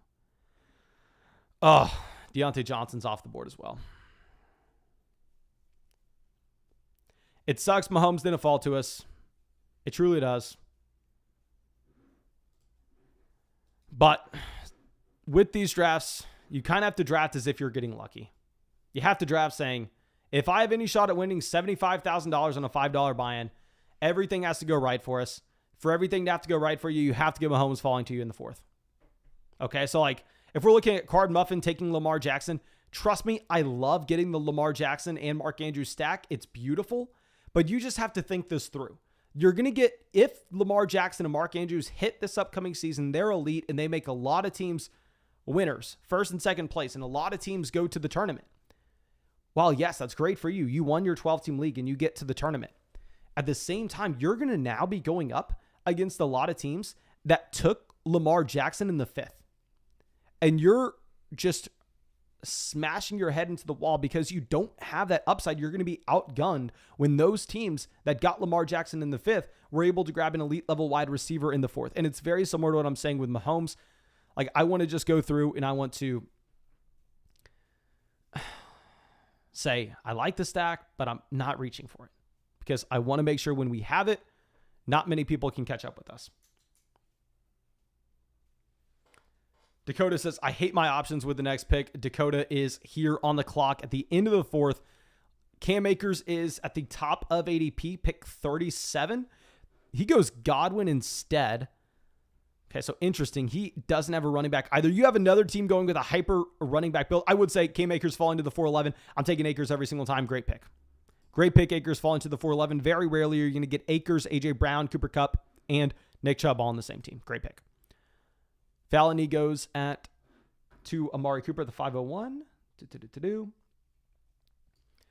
And I think this is probably the longest live stream we've done so far this offseason. Now, y'all know once we get to August, we are going to be doing this every single day for 3 or 4 hours. Right now, it's a little bit different because I thought not as many people were going to be interested in drafting as I am. But if y'all truly enjoy these, and we've had so many people signing up for Underdog Fantasy every single day. So thank you, of course, for everybody supporting the channel. Go signing up for Underdog Fantasy with promo code FLOCK. And a lot of people wanting to get in drafts. Maybe I start doing these 3 or 4 hours a day again. Maybe that is the move from here.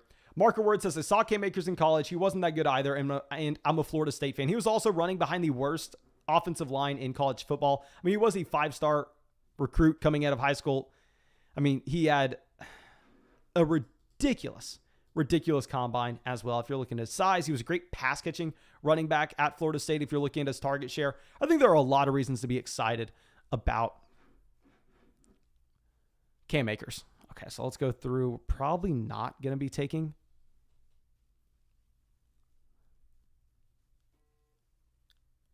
okay, Debo here.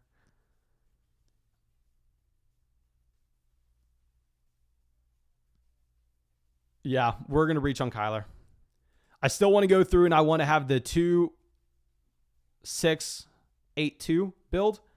We are not going to get Kyler from Derek. If we pass on him, he did take Hollywood Brown. I would prefer the stack, but the reason I'm taking Kyler here is we can get stacks later on. We can still get Zach Ertz. We can still get DeAndre Hopkins. We can still get Rondell Moore. So I'm taking Kyler knowing that the stacks are still available to us.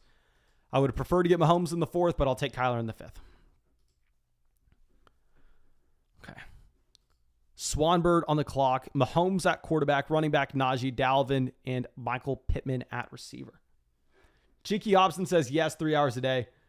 Alberto says, respect to the flock for wearing a suit for us on a hot Tampa day. I would not have worn a suit if I knew we were live streaming for like 4 hours. How long have we been live? Been live for about 2.5 hours. So I guess, yeah, we're going to stream 4 drafts, but maybe it's not 4 hours. Maybe it's 3 hours. I guess these drafts are 45 minutes instead of an hour. Okay, so Swanbird, what is he doing here? He was Gabriel Davis. I would have taken Gabriel Davis in the 6th if he made it to us. Antonio Gibson goes to the 601. Derek on the clock. I'm assuming he's going Cooks.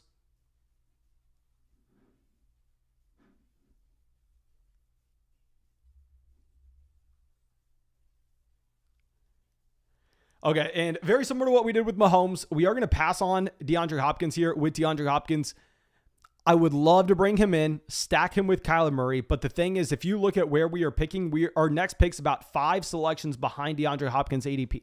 So there will be some teams in this contest that got Kyler Murray in the 5th or 6th round and had DeAndre Hopkins fall to them in the 7th. We have Josh Jacobs staring at us here. I think we go through, take Josh Jacobs, build around him at the running back position. I'm fine with it. So let me go through and show this build. I like the fact that we have the elite quarterback. I like the fact that we have the elite level tight end. I like where we are standing at wide receiver and running back. I just would have preferred if we had the stack options lined up clearly. And Card Muffin, I guess, I don't know if he's just a hater of the live stream or something. He goes through and he immediately takes DeAndre Hopkins. I will say, I'm not a fan of that for him at all. Like, there's, in my opinion, no reason to be taking DeAndre Hopkins there if you're him. Darnell Mooney goes to the 605. GA says that the first pick sees that Los Angeles Chargers stack quite a bit. Yeah, the Chargers stack falls right in your lap. I mean, you don't really know if you're going to get the Mike Williams or the Keenan Allen, but I'm assuming Fallon, did he take Keenan Allen and Mike Williams? Yeah, he took Keenan Allen, Mike Williams, and Justin Herbert here. That's what a lot of people were doing back last season. You could go and reach a little bit and get the combination of Lamar Jackson and Mark Andrews. I guess actually this was maybe 2 seasons ago at the 2-3 turn. No, it was last season. They were taking them at the 2-3 turn, which would have worked out if Lamar Jackson didn't get hurt. Okay, so you have Michael Thomas. A little bit of a wide receiver run happening here. I'm fine taking Jacobs and letting these wide receivers go off. We have 3. Thomas says, Dalton Schultz is now getting drafted before TJ Hawkinson. Is this weird? If you just go through and think about it, so Dallas is going to be a significantly more productive offense overall than what you were going to have in Detroit. In Detroit, you could make the argument that TJ Hawkinson possibly has more target competition than Dalton Schultz, where you have Jameson Williams, you have Amon-Ra St. Brown, you have DeAndre Swift, you have DJ Chark.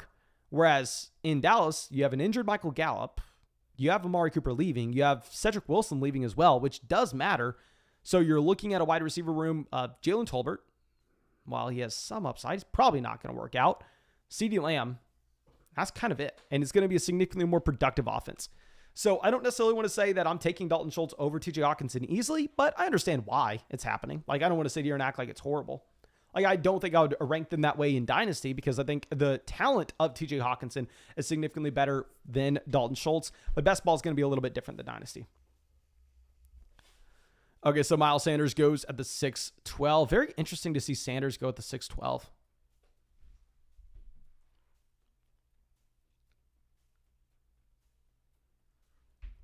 Okay, so let's see. Amon-Ra St. Brown, Traylon Burks, best available. There's no way in hell they make it back to us.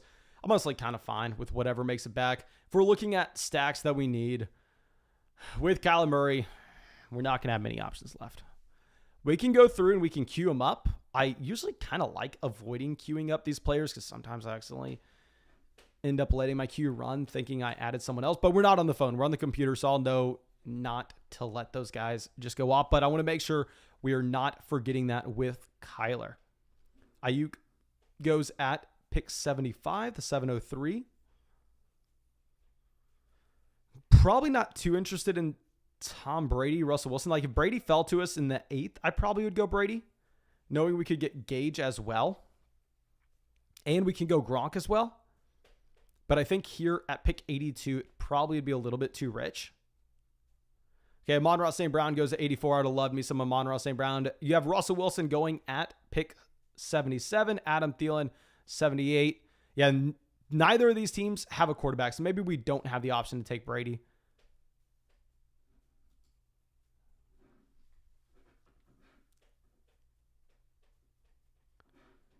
Okay. He goes Sky Moore. So these wide receivers are flying. Hunter Renfrow gone. Yeah, I'm not taking a receiver here. AJ Dillon goes. I think we probably go Clyde Edwards-Helaire. We do have Travis Kelce. It is what it is. Let's go CEH. CEH running back to a bad running back. You can take that to the bank. Clyde Edwards-Helaire is not talented. Clyde Edwards-Helaire is actively bad. But at the end of the day, he's playing in a hyper-productive offense.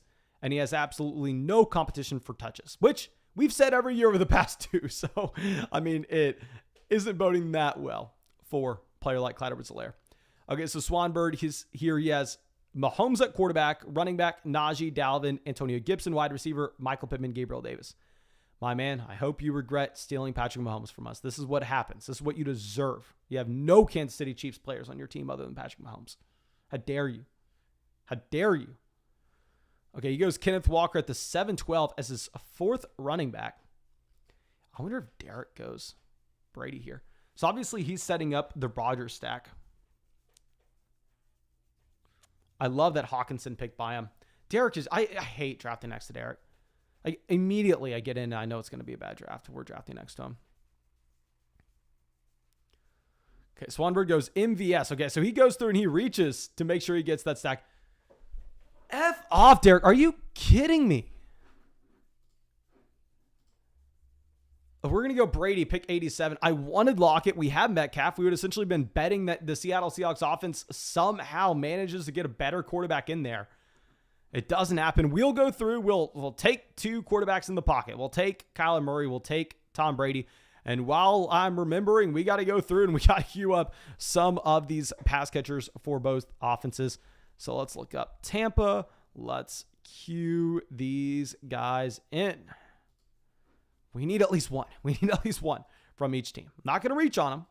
Like I said, we're not going to reach on these guys. We need one to fall to us at a value. And then just jam them in.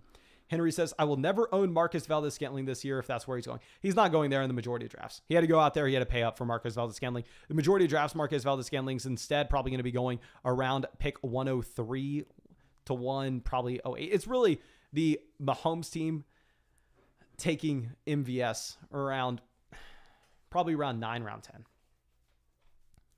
Okay, so you have a couple tight ends going off with Goddard and Dawson Knox. Thank you for doing that. We need them off the board. Dakota goes Dawson Knox, Joe Burrow. I'm assuming you had Chase earlier on. Yeah, Chase Higgins. Oh my God, this is fantastic. Going back to what we were speaking on previously, targeting those week 17 games, getting that correlation in, trying to target those shootouts. Dakota here has Chase, Higgins, Burrow for the Cincinnati side, Josh Allen, and Dawson Knox for the Buffalo side. Very interesting. I will say this for a fact. You took Burrow too early.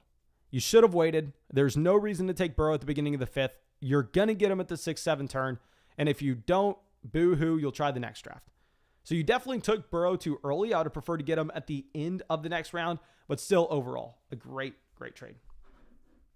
Oh my God. We got naked ladies in the chat right now. Oh dear God. Oh dear God. Okay.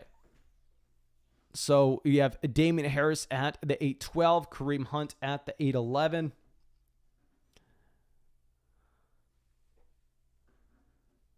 I don't even think that we need to beg for some running backs to make it back to us. We still kind of need receivers. And Dakota says, single ladies in our... Guys, that's what happens when you title the live streams a party. The naked ladies, they heard that we are having a party in here in this fantasy football draft, and they were like, hey, let's show up. Let's get them going. Okay, so Robert Woods at the 901. Trey Lance. Yeah, what we need is quarterbacks coming off. Devin Singletary at the 903. Any quarterbacks that we can see come off before us? Rodgers, Carr, maybe. Obviously, Derek is sweating bullets here, hoping Rodgers makes it back to him. He has so many of the Packers. I don't even know if anybody else would take Rodgers. Okay, so Drake has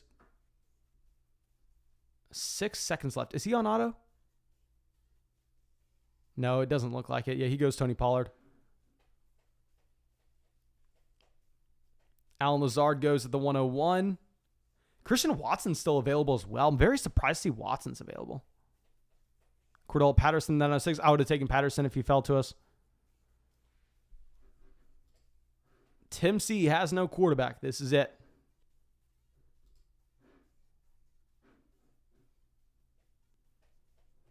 Yeah, Billy Joe here with Renfro and Waller. So I'd assume he would prefer Carr over Rodgers anyway. Rodgers goes to the 907. Carr, yeah, you knew Billy Joe was going. Okay, so I'm assuming Derek here is crying. Oh. No. Oh. I would have been loving life. We would have been jumping up and down with joy. We wanted Russell Gage coming back to us. We needed Russell Gage coming back to us. It sucks it doesn't happen. We got to move on. We'll just take Christian Watson here. We'll cry our sad tears. It is what it is. It is what it is. Okay. So I guess we could go Zach Ertz at the 10:03. We could get the stack that way with Kyler. We have Kelsey, though. I honestly don't want to.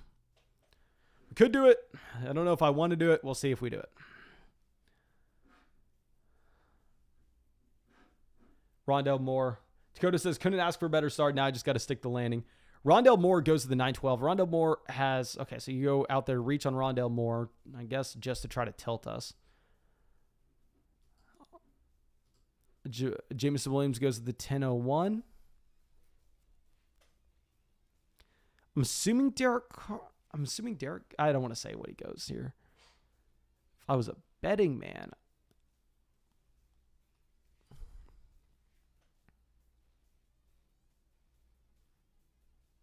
He goes Melgo. Okay, that's honestly what I thought. Sharp drafters, they draft Melvin Gordon. People who know what they're doing draft Melvin Gordon.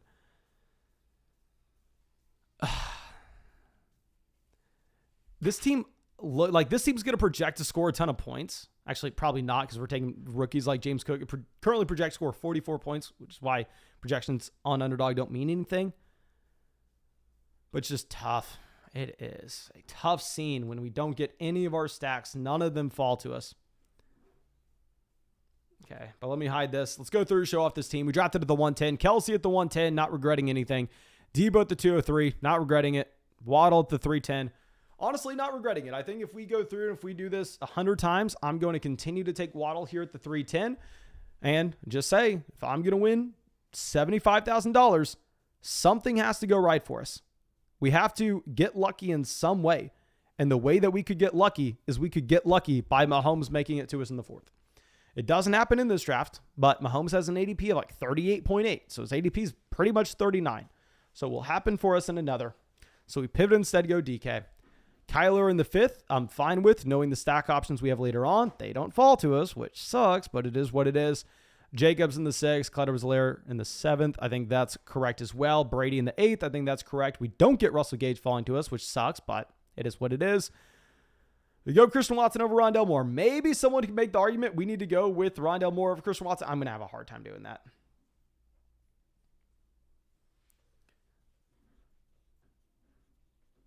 Okay, Deshaun Watson at the 10-11. Good for us, good for us.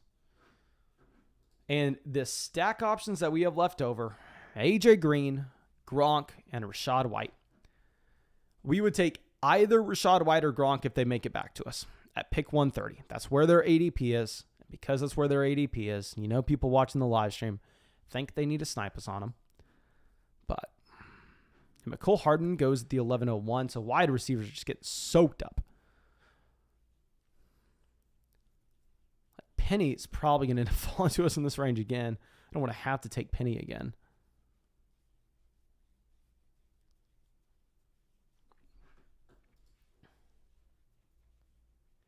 Golf for Life says, are these the $5 underdog drafts? Yes, sir. These are going to be the $5 puppy drafts. Rob Gronkowski goes at the 11:03. Oh my God. It's almost 9 p.m. Eastern, guys. I think I honestly may have to make these picks and then bounce and do the rest of this draft on my phone because my dog is probably about to piss herself. Yeah, I feel like this is animal cruelty right now. My dog has not been outside in like 6 hours. Here's what I'll probably do. I'll make these picks. I'll call the dog in here. We have not showed off the dog on the live stream in quite a while. I know everybody likes to see her. We'll show her off. And then we'll probably bounce. Dakota takes Gronk as their second tight end. It is what it is. Okay, so maybe I honestly really like the idea of just going through and taking Ronald Jones and having the entire Kansas City Chief backfield as well.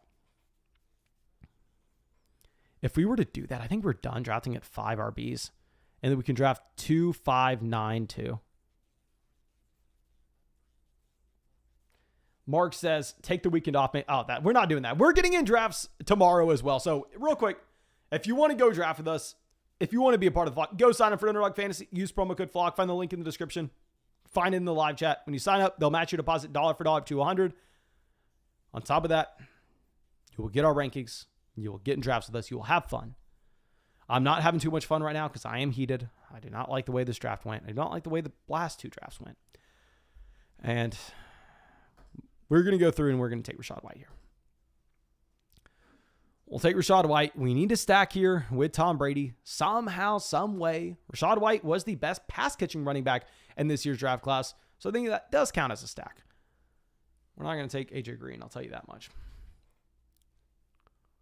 Okay, let's see what Derek does. He goes Freiermuth as his second tight end. Was the best player according to ADP.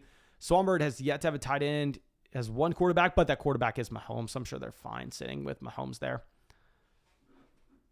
Yeah, I think if we get either Ronald Jones or Isaiah Spiller or even Michael Carter, yeah, we're probably going to take a running back with our next pick, and then we're going to be done at the position. We're going to draft 9 receivers.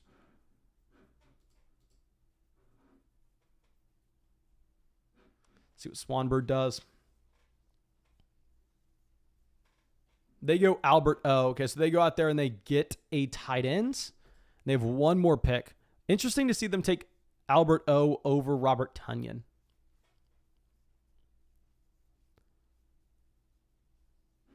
I guess we got one of our stacks. And if we get AJ Green later, we will technically have a stack with both quarterback. Now, it's not ideal, but it is what it is.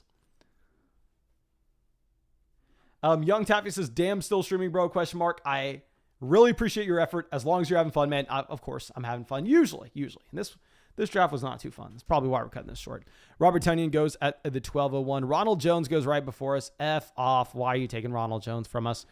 Yet again, pissing me off.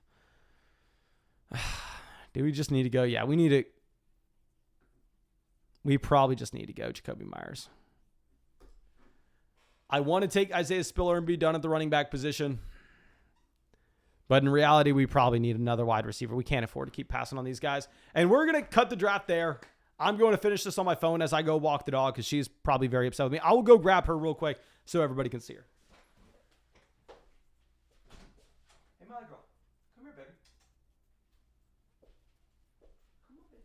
Come in here. Come in here.